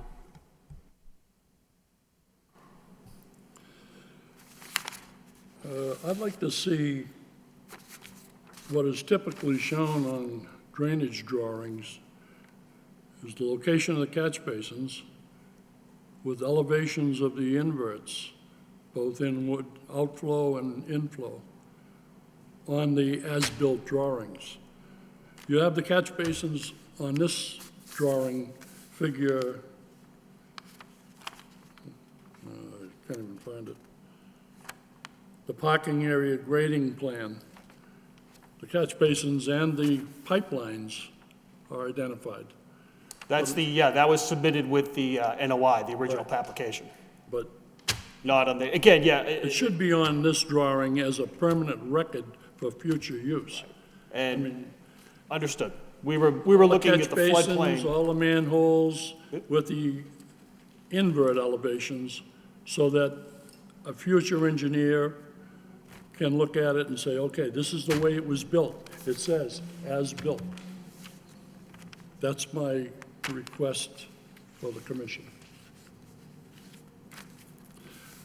It functions very well. I walked the site yesterday, and it drains very well, but it doesn't give a permanent record on these drawings as to what was under the ground, what size pipes, and where did they go. Understood. So if you walk from one place to another, you might find 2 catch basins and a manhole somewhere in between. But are you in the right lines, or are you in different lines? Okay. So that's what I would request. Is that something that can be furnished? I can't see why it can't. Yeah, that's a very good question. And actually wanted to clarify, that drawing may very well exist as produced by the Cecil Group as part of DCAM's work. Would the commission be comfortable with it necessary, if it were to appear on 2 separate plans, that plan were just Cecil Group's, that then was included in the package with what we've submitted with respect to the flood storage capacity? Would that be okay? Yeah, and I don't want to speak for Commissioner Mellon, but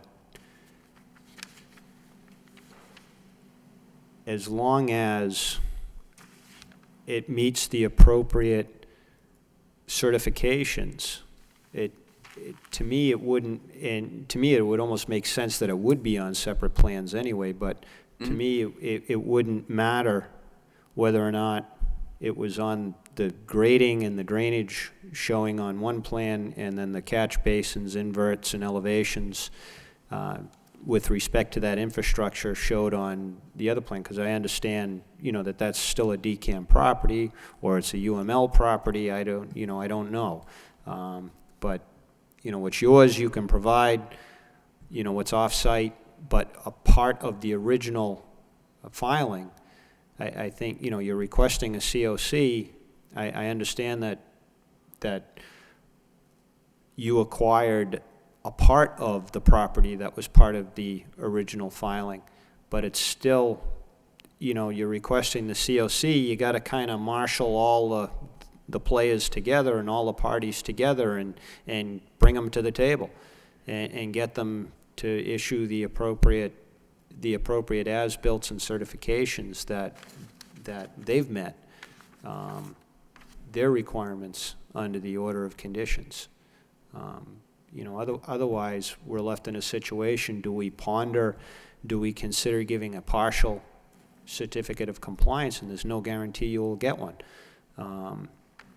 Or, you know, but there's no way a full COC will issue on this site because there's just too many open questions still, you know, with respect to other issues on the site that haven't been met yet. You know, one being the sycamore trees, and two being the site plantings. You know, and again, those are not part of your parcels that you acquired, but they were part of the original order of conditions. So, you know, we can't release those. They haven't been done yet, and we don't know what the ultimate resolution to those issues are going to be. But you're here. You're the one in front of us, so you know we're going to be talking to you. I think Commissioner Mellon makes a good point. You know that, and if you can obtain that information from DCAM or whoever the site owner is now, and can issue, you know, perhaps it's already been done. I would imagine as part of the contracting and the, you know, given that it was a government project, they're knowing how they are. You know, you have to finish the before the contractor gets paid. They have to prove that they did what they did was according to what they were supposed to do. So, you know, I would imagine that somewhere along the way, that there's evidence out there that the infrastructure and the catch basins, you know, are where they were supposed to be, or, you know, or at least as a way of memorializing where they are, and we can reconcile that with the order of conditions. So, you know, it would be, since you're here, it's incumbent upon you to get those parties and obtain what you can obtain. Sure. Again, you may also, I believe you saw in Craig's comments, perhaps contacting the city. What is it? With respect to plantings and park design, as to the appropriateness of what exists out on that site. I don't know who that party is. I don't know who you would contact with respect to that. But you know,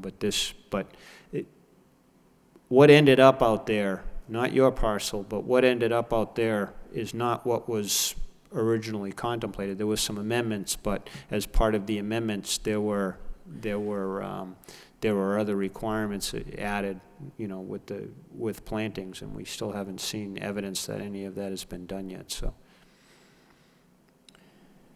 I'm certainly happy to do whatever I can to marshal the parties together, and I guess you know, certainly I would anticipate that, you know, we would continue tonight, and I can do it. I can do my best to kind of bring them to the table and have them address these issues. I don't know. I can't speak to, you know, the timeline that they'll be able to do that, or what they will propose to do in terms of addressing comments as they come up if there is a discrepancy. But I'm certainly happy to do what I can, and if, you know, we do get down the road and we do try to bring them to this process, and if at a later point, certainly not tonight, but if at a later point we could at least just compartmentalize the pieces that we were handling and do a partial certificate of compliance on those, that would be much appreciated. But I recognize that we've got to get some more information before we can even get to that stage. surprises. You know, I mean, I know there's at least two members of this commission that fought very, very hard for those sycamore trees.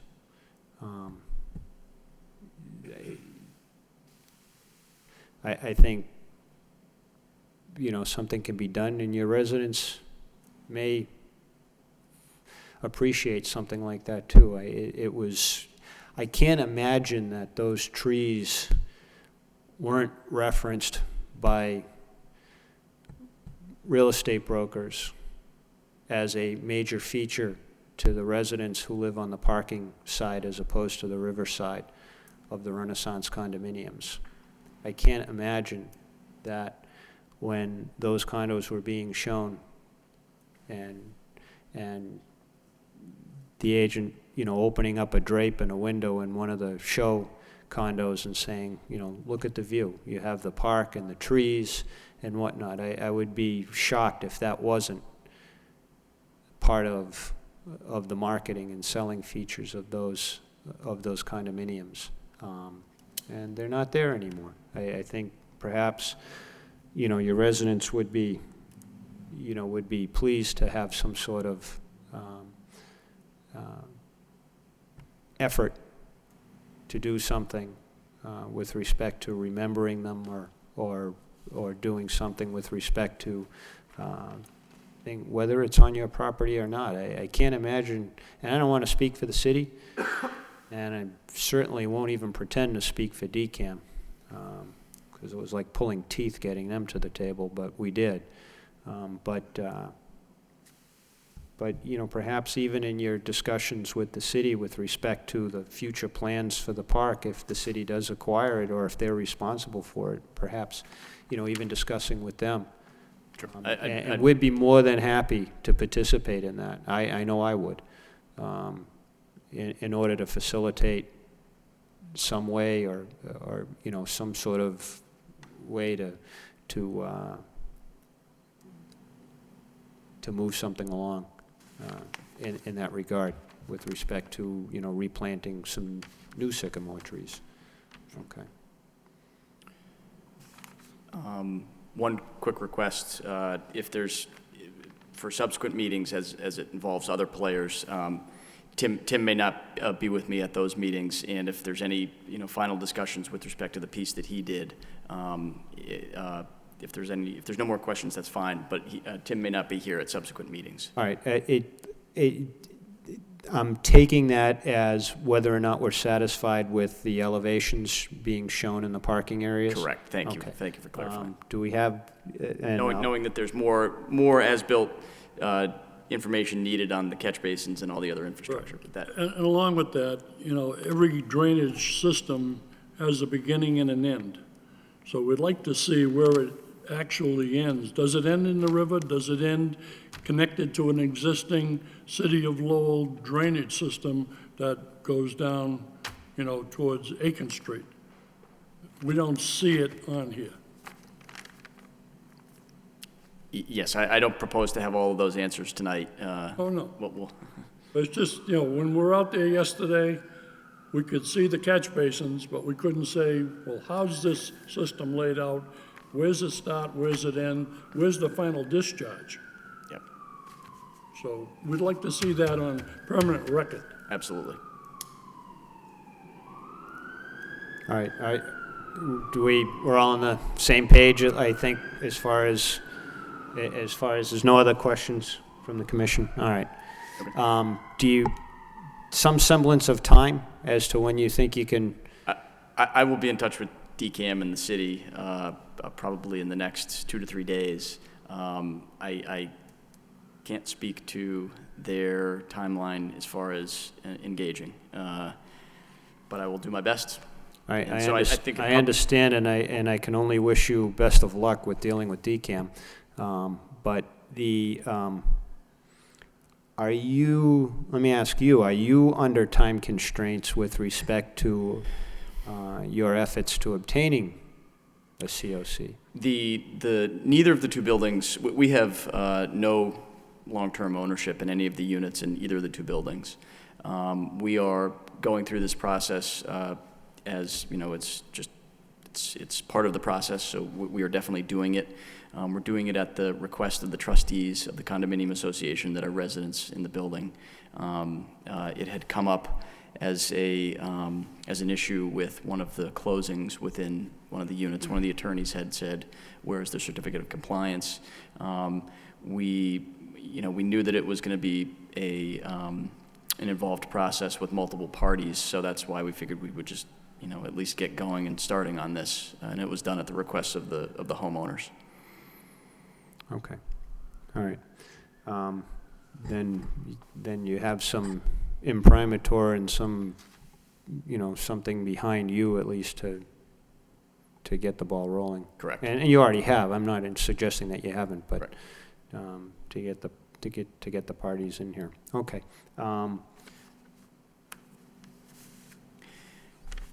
I would like to say to continue this to the next meeting, but I'm not getting the semblance. Perhaps we can continue it generally at your request? And then if we could just let you know when we had feedback and were able to schedule it. And you can let Craig know. Yep. And put it on the agenda. Craig, I don't believe there's any procedural issue with respect to just continuing it generally. Because there's no public notification other than the agenda for a COC, I don't believe there'd be an issue. The only item would be if there's anyone here, which I don't see, with a particular interest in this project, they would be required to receive notification. I was checking the date of the meeting that's in approximately 1 month's time, if that was the request of the parties, or it could be an open-ended continuance that could be brought back when progress is made. Well, that's what I'm suggesting, is to just have an open-ended continue. There's no point in bringing it back month to month to month to month, and hopefully it won't take that long. I'm just suggesting you don't want to put it on for the second Wednesday or the fourth Wednesday of June, and, it's on the agenda, people may show up, and nothing's going to happen. Yeah, generally, wetlands filings can be continued until a date not specifically announced, but contingent upon the submission of a specific piece of information. All right. And so we've discussed several here tonight. All right, so why don't we do that? I'll entertain a motion for just to continue it generally until such time that the applicant notifies the Conservation Commission that they're ready to proceed with respect to the concerns that have been raised tonight, and additional information pending. Okay, all right. Do I have a motion? I move to continue until the applicant would like. Do I have a second? Second. No roll. All in favor? Opposed? And one abstention. Thank you. Thank you. Good night, everyone.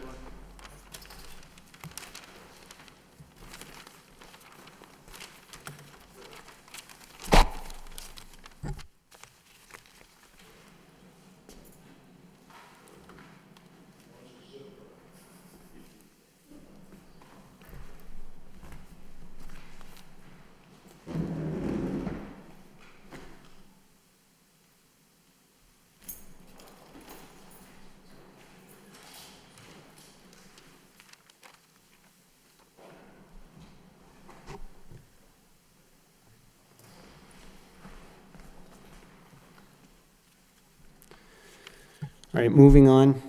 Notice of intent. John Caprarian, DBA Federal Carpet, 1 and L Street Extension, 640 Lakeview Avenue. Do we have a DEP file number on this one yet? No. Okay, the DEP file number is pending. In that regard, the meeting cannot close this evening. And the project location is 1 and L Street and 640 Lakeview Ave, and it's construction of a commercial addition with associated parking in a bordering land subject to flooding, or a 100-year floodplain, or as they say now, a 1% chance of flooding. Good evening, Mr. Chairman, members of the commission. Kenneth M. Lania, K&M Land Consultants, representing the applicant, Mr. John Crapian, as the manager of 1 and L Street LLC. As you stated, Mr. Chairman, we're here before you under a notice of intent application for a property located at 1 and L Street Extension, which also has frontage at 640 Lakeview Avenue in Lowell. The property is better known as Federal Carpet. Mr. Crapian's been operating his commercial carpet business at that property since the early 1990s. And even though we are in somewhat of a slighted economy, it appears that Mr. Krapian has the ability to expand. So we're looking forward to seeing that business expand in the city of Lowell here. Before you tonight, we have plans that depict the proposed project, which would consist of a 60 by 80 addition to the rear portion of the existing structure, as well as a entrance to be located onto Lakeview Avenue with some additional parking and pavement area for the site. In addition, we'll be bringing in utilities from Lakeview Avenue to service the updated utilities in this part of the structure. That will consist of both gas, sewer, as well as water, being both domestic and fire. We've worked closely with the engineering department, the water department, the DPW in completing the plans, hopefully to everybody's liking. I believe I'm under the understanding from Mr. Thomas that we should be receiving possibly some comments from the engineering department, which I think he received today, that we have not had a chance to look at. But just briefly, I wanted to kind of go over how that drainage was worked out, and then we can get into the floodplain compensation as it's shown on the plan.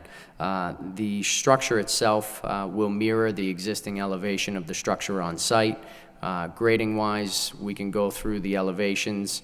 The existing structure is at approximately elevation 70 and change, and the 100-year floodplain elevation on the property, which is depicted in the updated 2010 maps by FEMA, is elevation 69.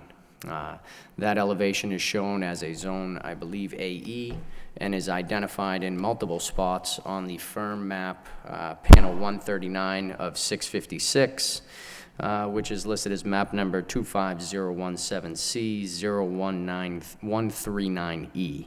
And I provided a copy of that map in the notice of intent for your review. The grading becomes very important in a project of this type when you're within bordering land subject to flooding of the 100-year floodplain. And a very detailed survey was completed so that we could accurately depict floodplain compensation, which is the main review of this board on this project, as it is the only resource area on the project as shown. The proposed grading took into account several points of the existing grading and was mirrored using a 3 different types of methods of grading: average end area volume calculations, composite volume calculations, and end section volume calculations. As you can see on the detail that was provided on the last sheet, we depicted the floodplain calculation numbers on sheet C2 that identified the area that we utilized as our calculation area, as we will be, obviously not touching any portion of the existing site except for, a small saw cut area where there is an existing catch basin that needs to be cleaned and refit.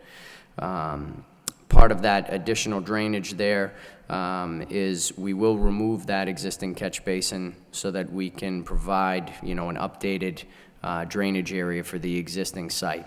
As the site currently stands now, it drains mostly from an L Street over to the existing grassed area behind the current building. It is intercepted by one lone existing leach and catch basin that's been there since the installation of the original structure, and I believe that it's probably never been cleaned since the original installation of the structure. Our proposal here obviously is to remove that catch basin, take it out, clean it, make sure it's still functional, make sure the structure is still solid, and then we would replace it in kind in the exact same spot at the exact same elevation.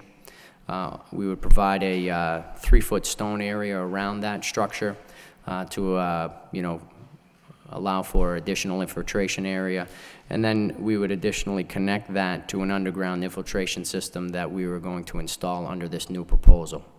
That system would be consisting of Cultec chambers. The chambers, I believe there are I want to say 32. Let me just verify that for you.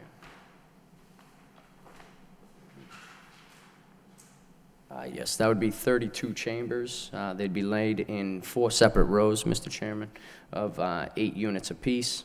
That area would be laid directly in front of the proposed structure, but it would be laid in an elevation as to not intercept the seasonal high water table. We did provide soils testing and information as part of the drainage report to the city for review, and we do await comments on that, just should we need to address them. The remaining proposed parking area as well as structure, we wanted to design in more of a low-impact development type drainage system, as that is being widely used more often now in any type of new development. So we abandoned the use of structures and tried to go with an overland flow into an infiltration basin type setup, so that we could, you know, give it more of that country drainage feel. That system is shown to the south, and you can see I tried to depict it with the gravel base so you could identify the detention area.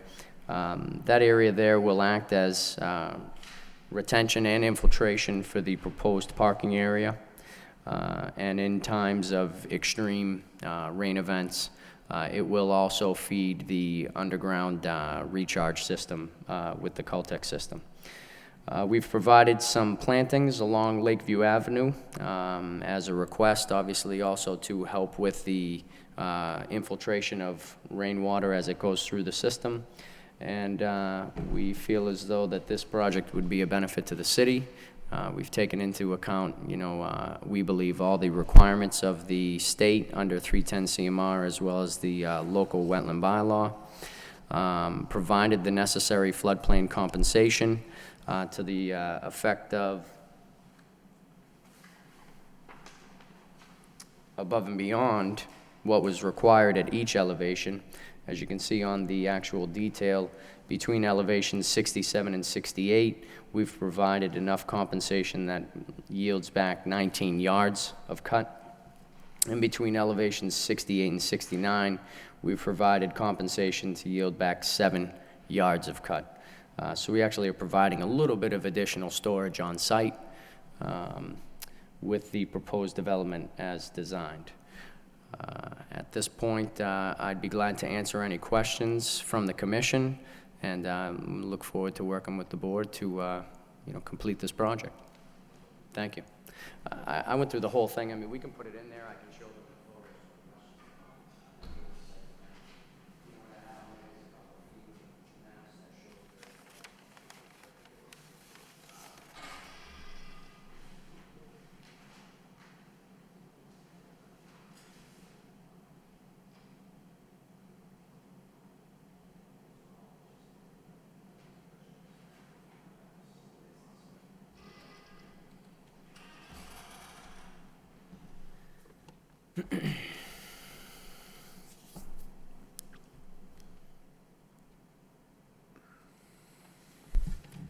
I did bring along electronically, Mr. Chairman, just some additional, it seems like every time I do a project, I'm always located in the middle of 3 different maps. So you can see that the site on the FEMA firm map is located at the very north. Hold on a second, hold on a second. Yeah.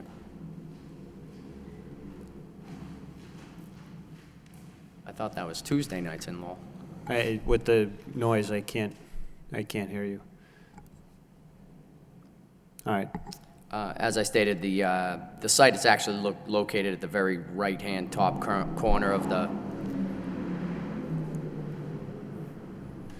flood insurance rate map. So I do have some additional FEMA maps that I brought with me if we wanted to see a larger area so that you could determine where that floodplain was coming from.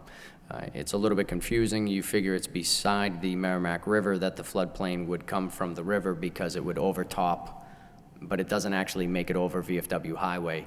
It actually floods down Lakeview Avenue, is where the FEMA flood map shows the floodplain coming in. That was going to be my first question, is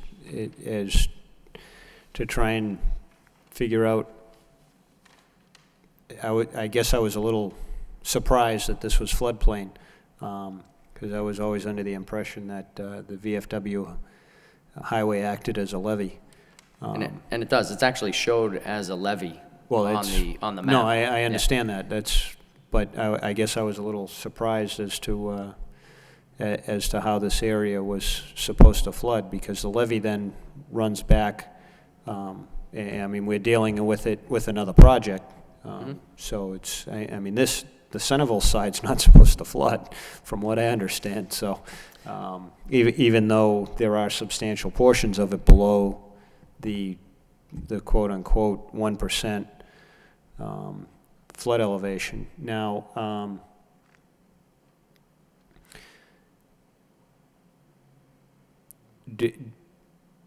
with that in mind, I mean, not that it bears any issue, because this is it's indicated by FEMA, but where does the water come from to get here? Well, I know you set up Lakeview Ave, well, but I think where? I think it actually comes from two locations. I've been living in that area actually since I moved here to Dracut.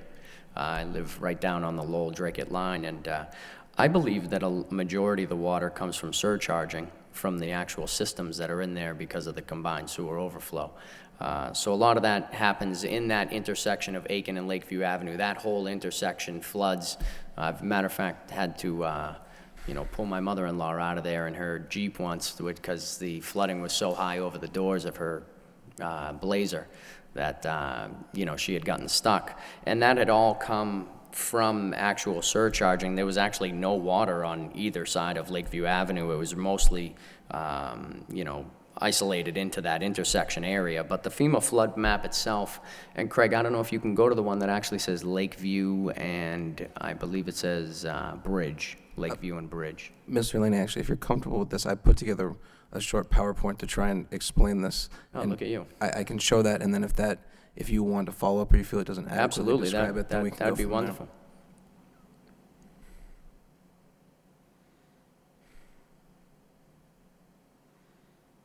This is very simple, and I tried to zoom in so it's clear as to what's happening. So this is the Merrimack here. This is where the Concord River comes in. You can see my mouse on the screen. These are the canals downtown, and this is the area that the water back floods. So this is where Bridge Street comes through right here. So this is a low point along the VFW. It's hard to read the text, but this line here is indicating the VFW highway here. And again, this is hard to read for you, but this actually says levee, as Mr. Laney had indicated. FEMA did acknowledge that the levee effect of the VFW highway, and you'll see here the break. So the 100-year floodplain is on this side, and it floods back up into Centerville on this side. There's actually an area above the 100-year floodplain, and this is the VFW in this area. And again, unfortunately, this is right on the corner of a map. So the next map, I'm going to show you the next slice up here. You see the slice here where it continues. So again, in between you have a section where the VFW highway is. This again is the peak of the Merrimack. Up the section above is where Beaver Brook comes in. There's a section above the floodplain where VFW highway is, and the site is here in the corner where again you have the continuance of that backwater flooding at the 69 elevation. If you can continue to see here again, it comes up. This is the upper portion of it. So it's a little confusing, but again, I'm going to go directly up to this panel here on top. This is the northernmost point of the Merrimack as Beaver Brook comes in. This, we know, is the Rosemont area with the eye wall and levee we discussed recently, and this is the topmost portion of the backwater flooding here. Is that an appropriate explanation? Craig, that was excellent. All right, thanks. Okay, now, two main questions. The majority of your cuts from 69 to 68 and 68 to 67 are on the eastern side of the property? I would say that it would be mostly on the southern and eastern portion. What it really is the whole regrading of the grassed area. Mr. Chairman, That- that and comes that's, out to. that's Yep. the part that faces the highway.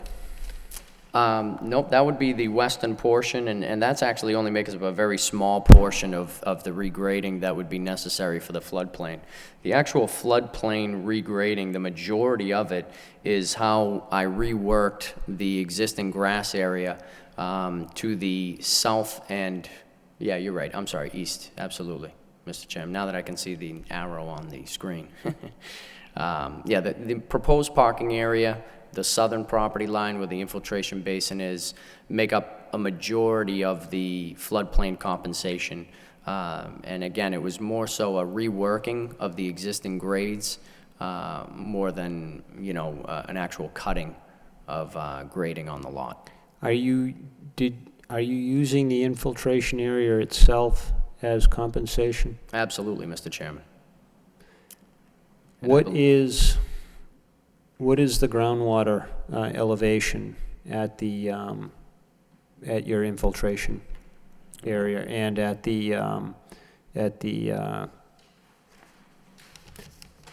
catch basin leach field? I believe the elevation of the groundwater, without, you know, me having a calculator on hand here, I believe you're supposed to be, what, 2 feet? the infiltration basin, you know, as opposed to meeting stormwater handbook policy, they don't require 2 feet, but they encourage 2 feet. As far as, you know, what I'm showing here being in the floodplain area, we're compensating for floodplain with the elevations. The infiltration basin's just there to provide, you know, country drainage. So we're at about elevation, I believe, 63 and a half, 64. That's your groundwater? Yes, the base of the infiltration basin is at 67.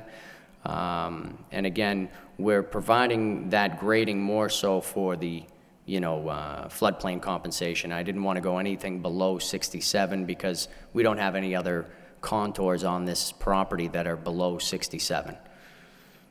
All right. Commissioner Lovely?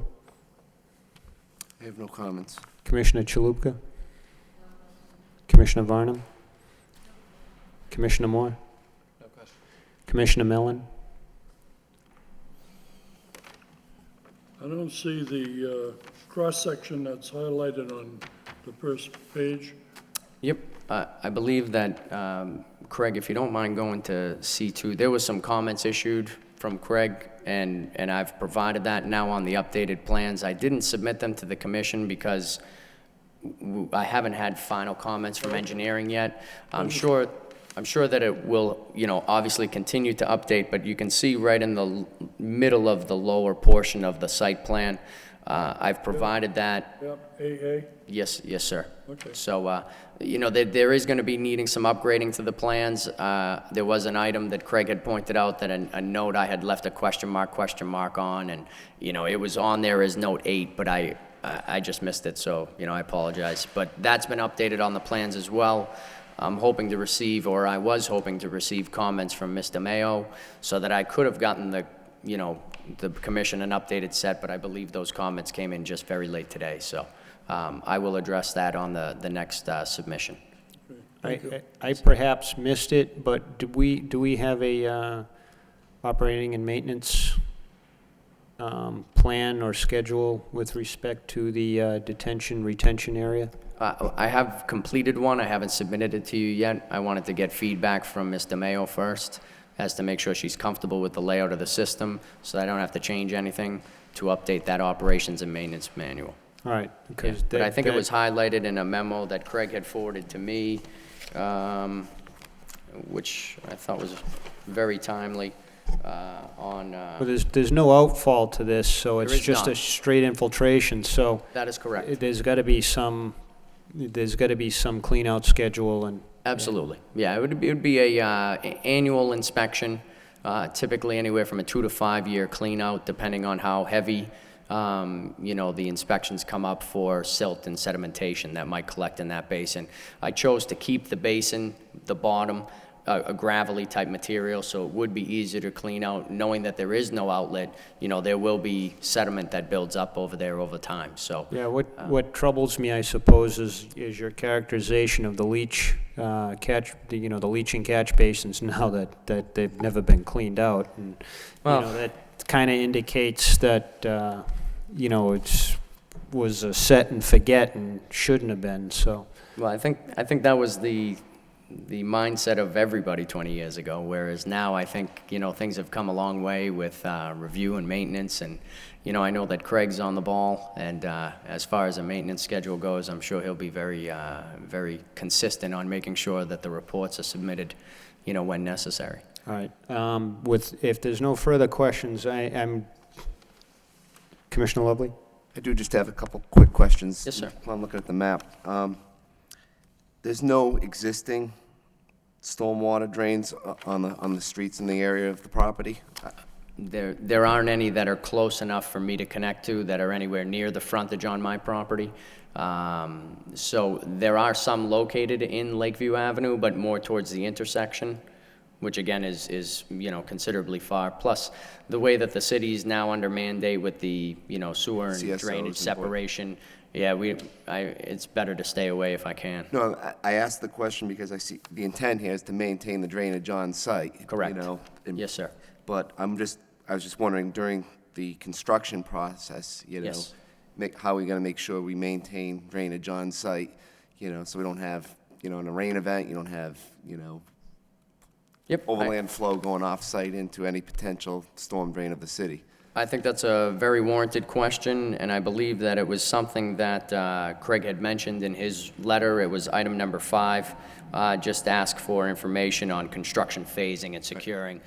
So what we would probably do is provide a stormwater management plan for Craig prior to construction. Obviously, under this order, I would assume the commission will require us to have, a site meeting 48 hours prior to construction. We'd submit, although I don't believe this project itself falls under the NPDES construction general permit requirements, because it is, the work being done is under an acre.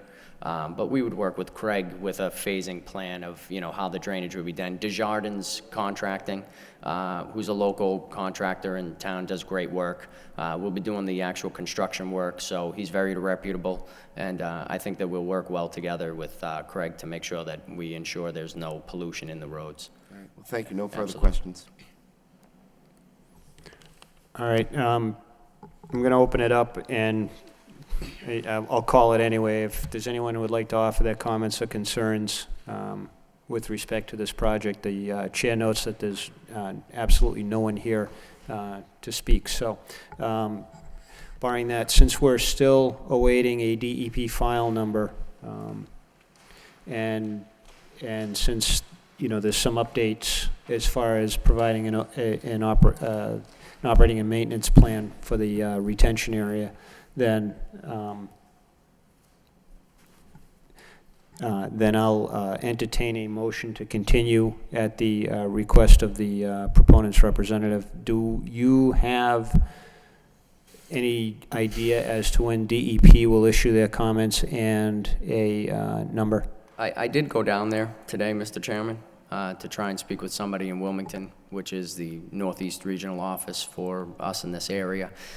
They said they'd get right on it and provide. They said they've been extremely busy, and they haven't even cashed my check yet. So I would assume that I'd like to put it on for 2 weeks, Mr. Chairman, push the DEP as best I can. We are on kind of a tight time schedule because we do also have to seek permits from the planning board and the zoning board. So, we're hoping to get through conservation, make sure you folks are comfortable with the design. Then we'll head into planning and do the site plan review, and then lastly into zoning for the special permit for the addition of the use on the property. So if we... Just one further comment, just for the sake of completeness. The proposed new addition will, after the site regrading, will be located entirely outside of the floodplain? Absolutely, Mr. Chairman. All right. Do I have a motion to continue to the June 8th meeting at the request of the applicant?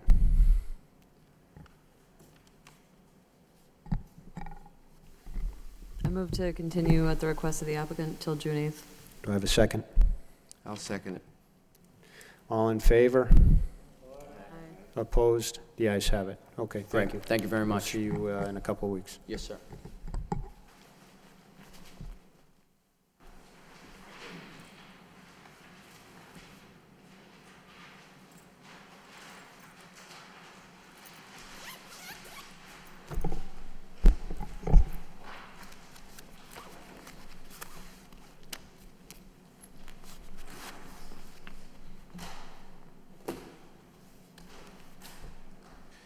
Sorry, can I ask a clarification question and taking the minutes here? Who seconded the Riverfront Development Lawrence Mills motion to continue?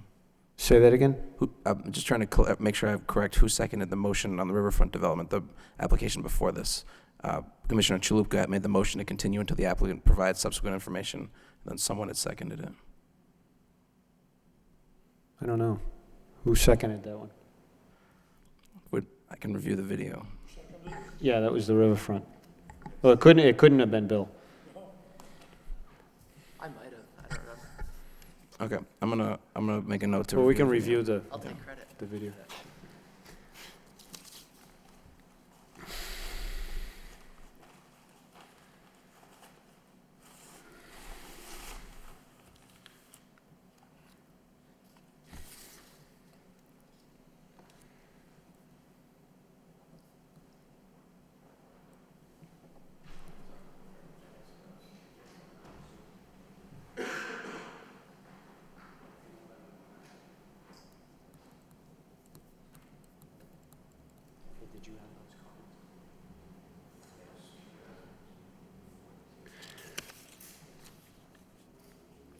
Okay, moving on, informal discussions. Oh, it looks like you're up again.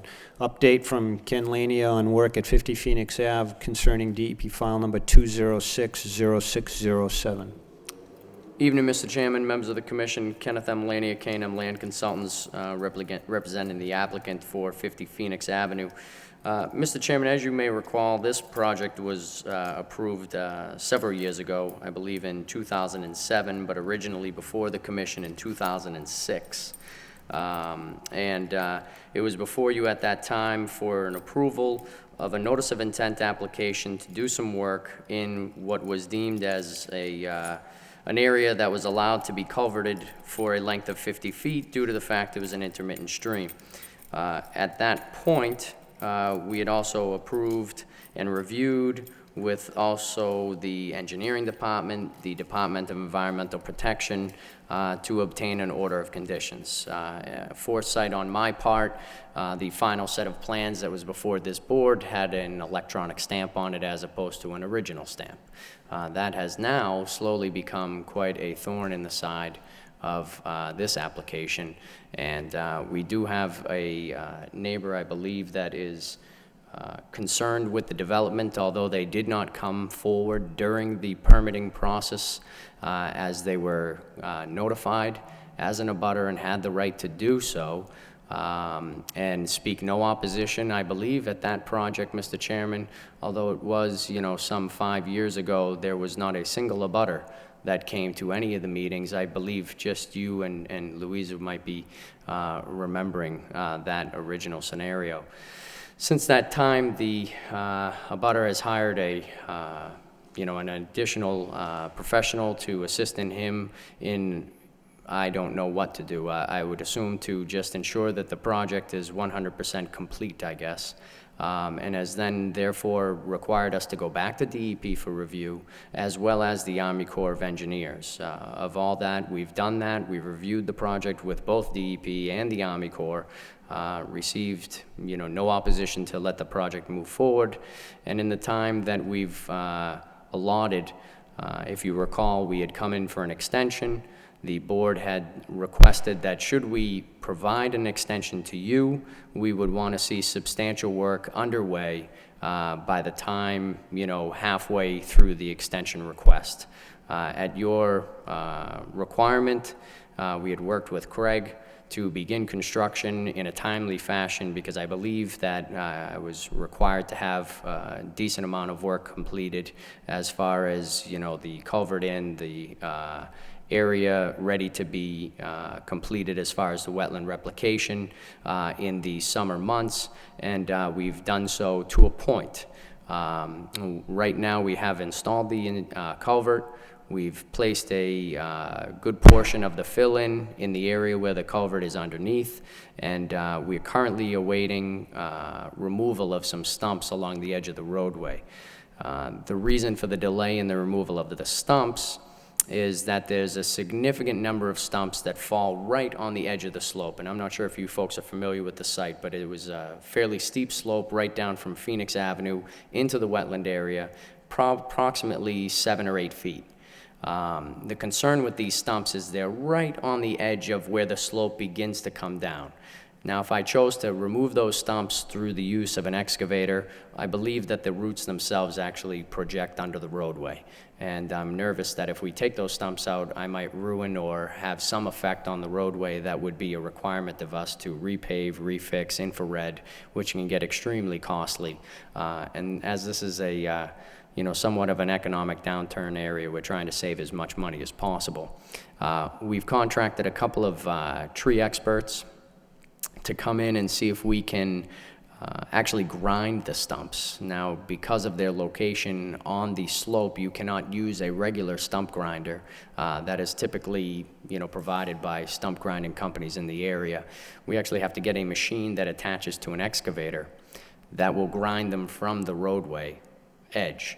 And of course, that brings on an entirely new set of concerns, because there are overhead wires that are running along that side of the road that we're working with National Grid, because there is what's called an arc zone, as far as when you get so close, or you can only get so close to an elevation for an electrical wire. So we're in the process of trying to iron out exactly how we're going to complete that stump removal so we can finalize that fill area over.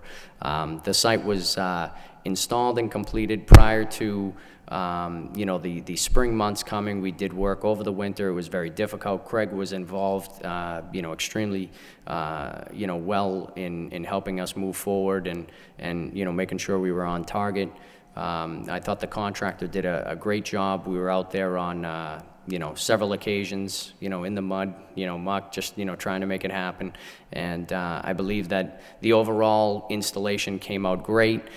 Cornerstone Land Consultants, who had done the original survey out there, has been contracted to do the as-built work out on the site.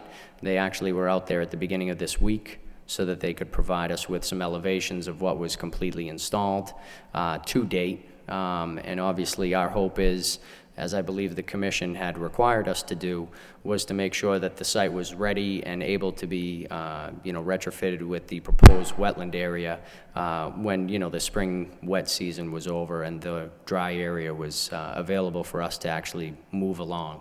Right now, with all the rain and the moisture that we have, it'd be virtually impossible to put anything down in that lower area, Mr. Chairman. So our goal is to finalize up the tree stumps, install the guardrail, which we have quotes for, and we've signed up with Commonwealth Guardrail, who does all the guardrail for the state highway departments, to complete that installation once those stumps have been removed. And then the next section of the project, the major section of the project, would be obviously to work kind of hand in hand with the installation of the retaining wall, as well as the installation of the wetland replication area. So that's kind of currently the status we're at right now, Mr. Chairman. Are there any questions from the commission for Mr. Lanier regarding this update? Commissioner Lovely? I have no questions. Commissioner Chaluka? Commissioner Varnum? None. Commissioner Moore? No. Commissioner Mellon? No questions. All right. I don't either. All right, thank you. Wonderful. Thank you very much, Mr. Chairman. Have a good evening, folks. Craig included in our packages the enforcement guideline from DEP, so just you can peruse that. It should answer our questions. I think you sent out an email to. I think I read that along the way somewhere. Yeah, I passed along some guidance that the DEP regional representative had also provided in conjunction with the enforcement. Did everyone manual. get that email? Yeah, I mean, it was kind of in line with what I had mentioned at the last meeting, so. Yep. It just much briefer. And then 576 Lawrence Street, have we heard back from these folks? Yes, I had a meeting on site with the property manager and the actual resident, at least one of whom had been involved in the dumping of material along the riverbank, had come forward and discussed what had happened, and we developed a plan to try and correct the situation out there. So again, I visited the site with other members of the planning department, and we took a look at what looked to be historic material that was on site and the newer fill that was placed as a part of the violation. And without trying to cut, the trade-off was to request the removal of the material, but to try and minimize the site disturbance along the edge of the river. So we requested, as corrective action, the removal of the material overlaying the pallets and the cutting back of all the pallets to a previous area that did have some woody debris in it, but it was unclear. It had clearly been there for quite a while, and it was unclear. It was not trash. It was just unclear whether it was placed there or whether it was carried there by the action of the river. So we thought that had formed a decent natural bank. So to pull back the material that was clearly newly placed there in violation to a stabilized area. Oh, excuse me. And we gave the property manager and the resident 2 weeks to comply with that request. All right. Any reason to believe that that won't be done at this point in time? They were very willing to meet with us, and I believe that the work has actually started. So I think there's progress in that. Okay. Do we have any other business? Yeah, 2 items, and I'll keep them rather quick. One is there's a project on that's going before the Zoning Board of Appeals for the conversion of a former, I believe it formerly was as well, a used car lot where Middlesex Street and Pawtucket Street join near the by the railroad tracks at the mouth of the Black Brook on the Merrimack River. As a part of that, the entire site is paved more or less, and they're going to. It's a change of use that requires a special permit. So again, what they're proposing is a simple to basically take over the site once again as a used car dealership. And they had come forward to say, actually, they were interested in trying to do something along the river to fix it, but that they were trying to see what they could do simply, what would be a larger project and require a notice of intent. And there's not. The RDA process is designed specifically for that reason, and I indicated that an RDA would be the most appropriate way were they to consider a variety of projects. But one thing that I had noticed in my review of wetlands regs was that the conversion of a pervious to an impervious surface in riverfront area is actually an exempt activity. So I don't know if you've typically seen small proposals like that as exempt, or if you've still taken the RDA path with that type of work. Again, what they're talking about is the Zoning Board of Appeals, and this is how we've been in contact with this group, is simply a matter to convert this into a used car sales business. But as a part of that, they're trying to find a way to do a little bit of work along the river to try and make it nicer. And I was investigating the opportunity to basically remove some pavement and revegetate it as an exempt activity, but I didn't know if that was something that the commission has seen before as an exempt activity, or under all circumstances, that is usually an RDA before the commission. We've required notices of intent many times for similar work. Yeah, they were just playing around with different ways to try and make it happen. And the request for determination of applicability is really the way to try and propose different projects. But in reading things as exempt, I want to try and get a sense of how the commission has viewed these projects. So. Oh, and the other item we've been talking about again on different times is an update to the regulations. And as had been requested, instead of trying to lump in at the end of our meetings, and we're typically it's not the most appropriate time to debate more technical issues.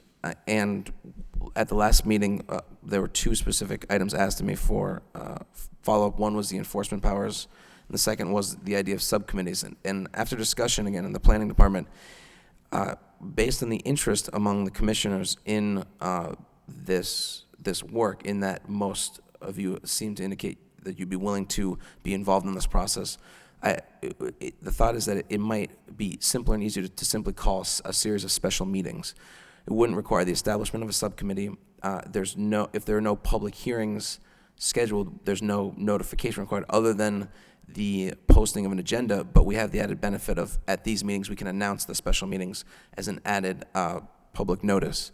And so those could be called at any time. It would seem to potentially make sense to call them on the off Wednesdays, so in the time where this is necessary, which is clearly not an indefinite period of time, but it will definitely take a few meetings to have a series of off Wednesday, or whenever the commission so desires, to have a series of special meetings that can be called during regular meetings, and then we can simply post the agenda and debate again. I would assume it most likely at a site here, the mayor's reception hall, again, mayor's reception room, excuse me.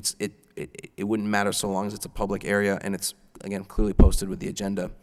And it's so long as, once again, when that document is finalized, because there's sort of some technical, but some sort of just theoretical issues of the things that need to be hammered out. And once those are done, to bring it back to the regular meeting with a public hearing. All right, two things just to move it along. Does everyone understand what Craig is saying? Okay. Two things. One is we could schedule it tonight, or perhaps the better thing to do would be, Craig, send out an email to all the members soliciting, when are good times when we can get together, and then at the next meeting, the June 8th meeting, we can put it on the agenda for, if we're all set and can agree to a time and a place, I'm assuming here or in the DPD conference room where we used to be, if we can agree to a time and a place, and we can announce it at the next meeting. That perhaps is probably the better way to do it, and that way it give us a couple of days to figure out our schedules and whatnot. Because I for one couldn't tell you one way or another whether I'm available on the off Wednesdays anymore. So does that seem like a plan? I know it's informal, so all right. Why don't we do that then? If Craig, okay. Anything else? It's getting late, so I'm... Yeah, I'm just looking at, that was it. That's all set for me. All right. Do I have a motion to adjourn? We don't have anything to sign, I don't think, do we? I think No, just we have the one RDA. Negative 3, so... Actually, the RDA and one COC was issued. That's right. Do we have two things? Okay. Do I have a motion to adjourn? Motion to adjourn? That was Commissioner Moore, seconded by Commissioner Lovely. Is that correct? That would be correct. All right. All in favor? Opposed? The ayes have it. Thank you.